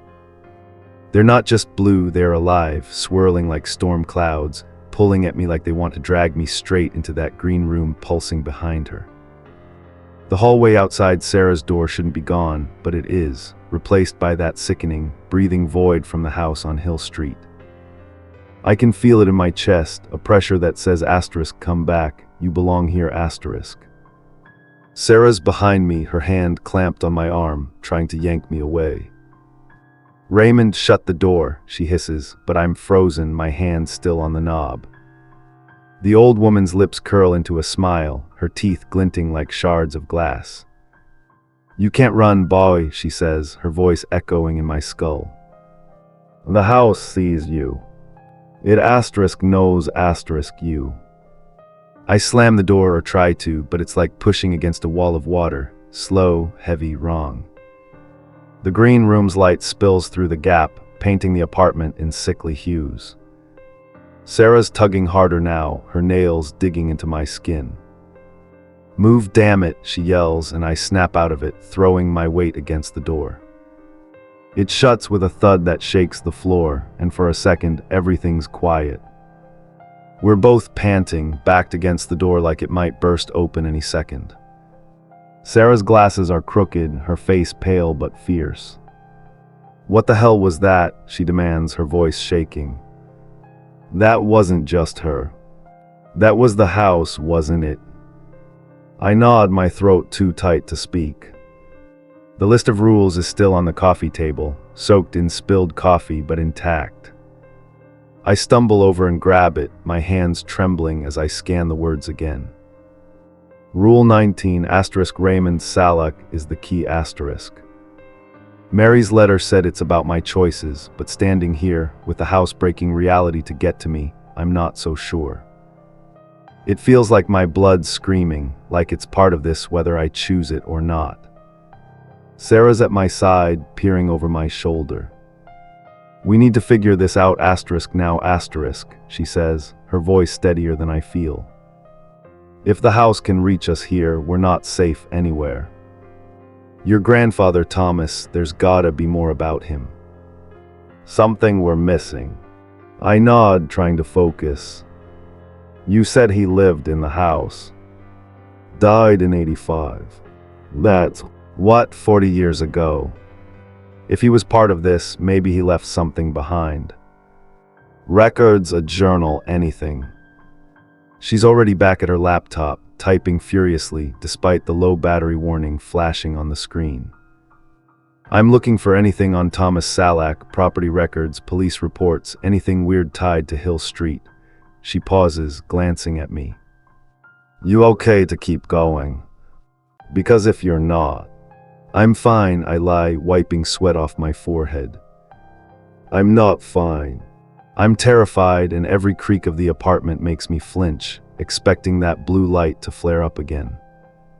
But Sarah's here and she's not giving up, so I can't either. A sharp knock, 3 quick raps, comes from the door and we both jump. Raymond Salak, the advocate's voice calls again, calm and cold as ever. Open the door. We're running out of time. Sarah's eyes narrow. Don't, she says, but I'm already moving, because if he's real and not some trick of the house, he's the only one who might know what's going on. I shove the chair back under the knob and crack the door an inch, peering out. It's him, black coat, black fedora, face like it's carved from ash. The hallway's back, normal, with its peeling paint and flickering light bulb. No green room, no old woman. But I don't trust it. What do you want? I snap, keeping the chain on. His eyes meet mine and I feel that same pull, like he's seeing more than I want him to. You've stirred the house, boy. Broken its rules. The boundary's thinning and you're not ready for what's coming. Then tell me what I'm supposed to do, I say, my voice shaking with anger. You dumped this on me, Mary's will, the house, all of it. Why me? What's the key for? He doesn't blink. You're Thomas's blood. The house was his prison, then Mary's. Now it's yours. The key isn't to open the gate, it's to hold it shut. But you're failing. Sarah's behind me now, her hand on my shoulder. If he's failing, help him, she says, her voice sharp. What's the gate? What's on the other side? The advocate's gaze shifts to her, and for a second, I think I see something like fear in his eyes. You don't want to know, he says. But if the boundary breaks, it won't matter. The God inside will take everything, Brunswick, Maine, the world. And it starts with him. He points at me, his finger steady as stone. I'm about to demand more when Sarah's laptop chimes, a notification, loud and jarring. She bolts to it, leaving me to face the advocate alone. You're not telling me everything, I say, lowering my voice. Mary's letter said it's about choices. What do I have to choose? He leans closer, his breath cold through the crack in the door. To stay or to burn. To fight or to fall. Every choice you've made, pissing in the fireplace, ignoring the rules, has weakened the lock. Keep going and you'll open the gate without meaning to. Sarah's voice cuts through. Raymond, get over here. I slam the door in the advocate's face, not caring if he's still there, and rush to her. She's staring at the laptop, her face lit by the screen. I found something, she says, her voice tight. A police report from 1985. Hill Street. Thomas Salek was found dead in the house. Suicide, they said. But there's a note about unexplained phenomena, shadows, noises, a room they couldn't enter. Sound familiar. I lean over her shoulder, reading the grainy scan of the report. Room they couldn't enter. The grain room. Maybe, she says. But look at this, she points to a handwritten note in the margin, barely legible. Asterisk Thomas claimed he was holding the gate, refused to leave. Said his blood was the price, asterisk. My mouth goes dry. His blood, like mine. Sarah turns to me, her eyes fierce. He didn't just die, Raymond. He chose to keep whatever's in that house locked away. And Mary, she took over until she couldn't anymore. I'm shaking now, the pieces clicking together too fast. And now it's me. The house wants me too. What, die for it? No, Sarah says, grabbing my hands. That's not happening. Thomas and Mary, they didn't know what we know.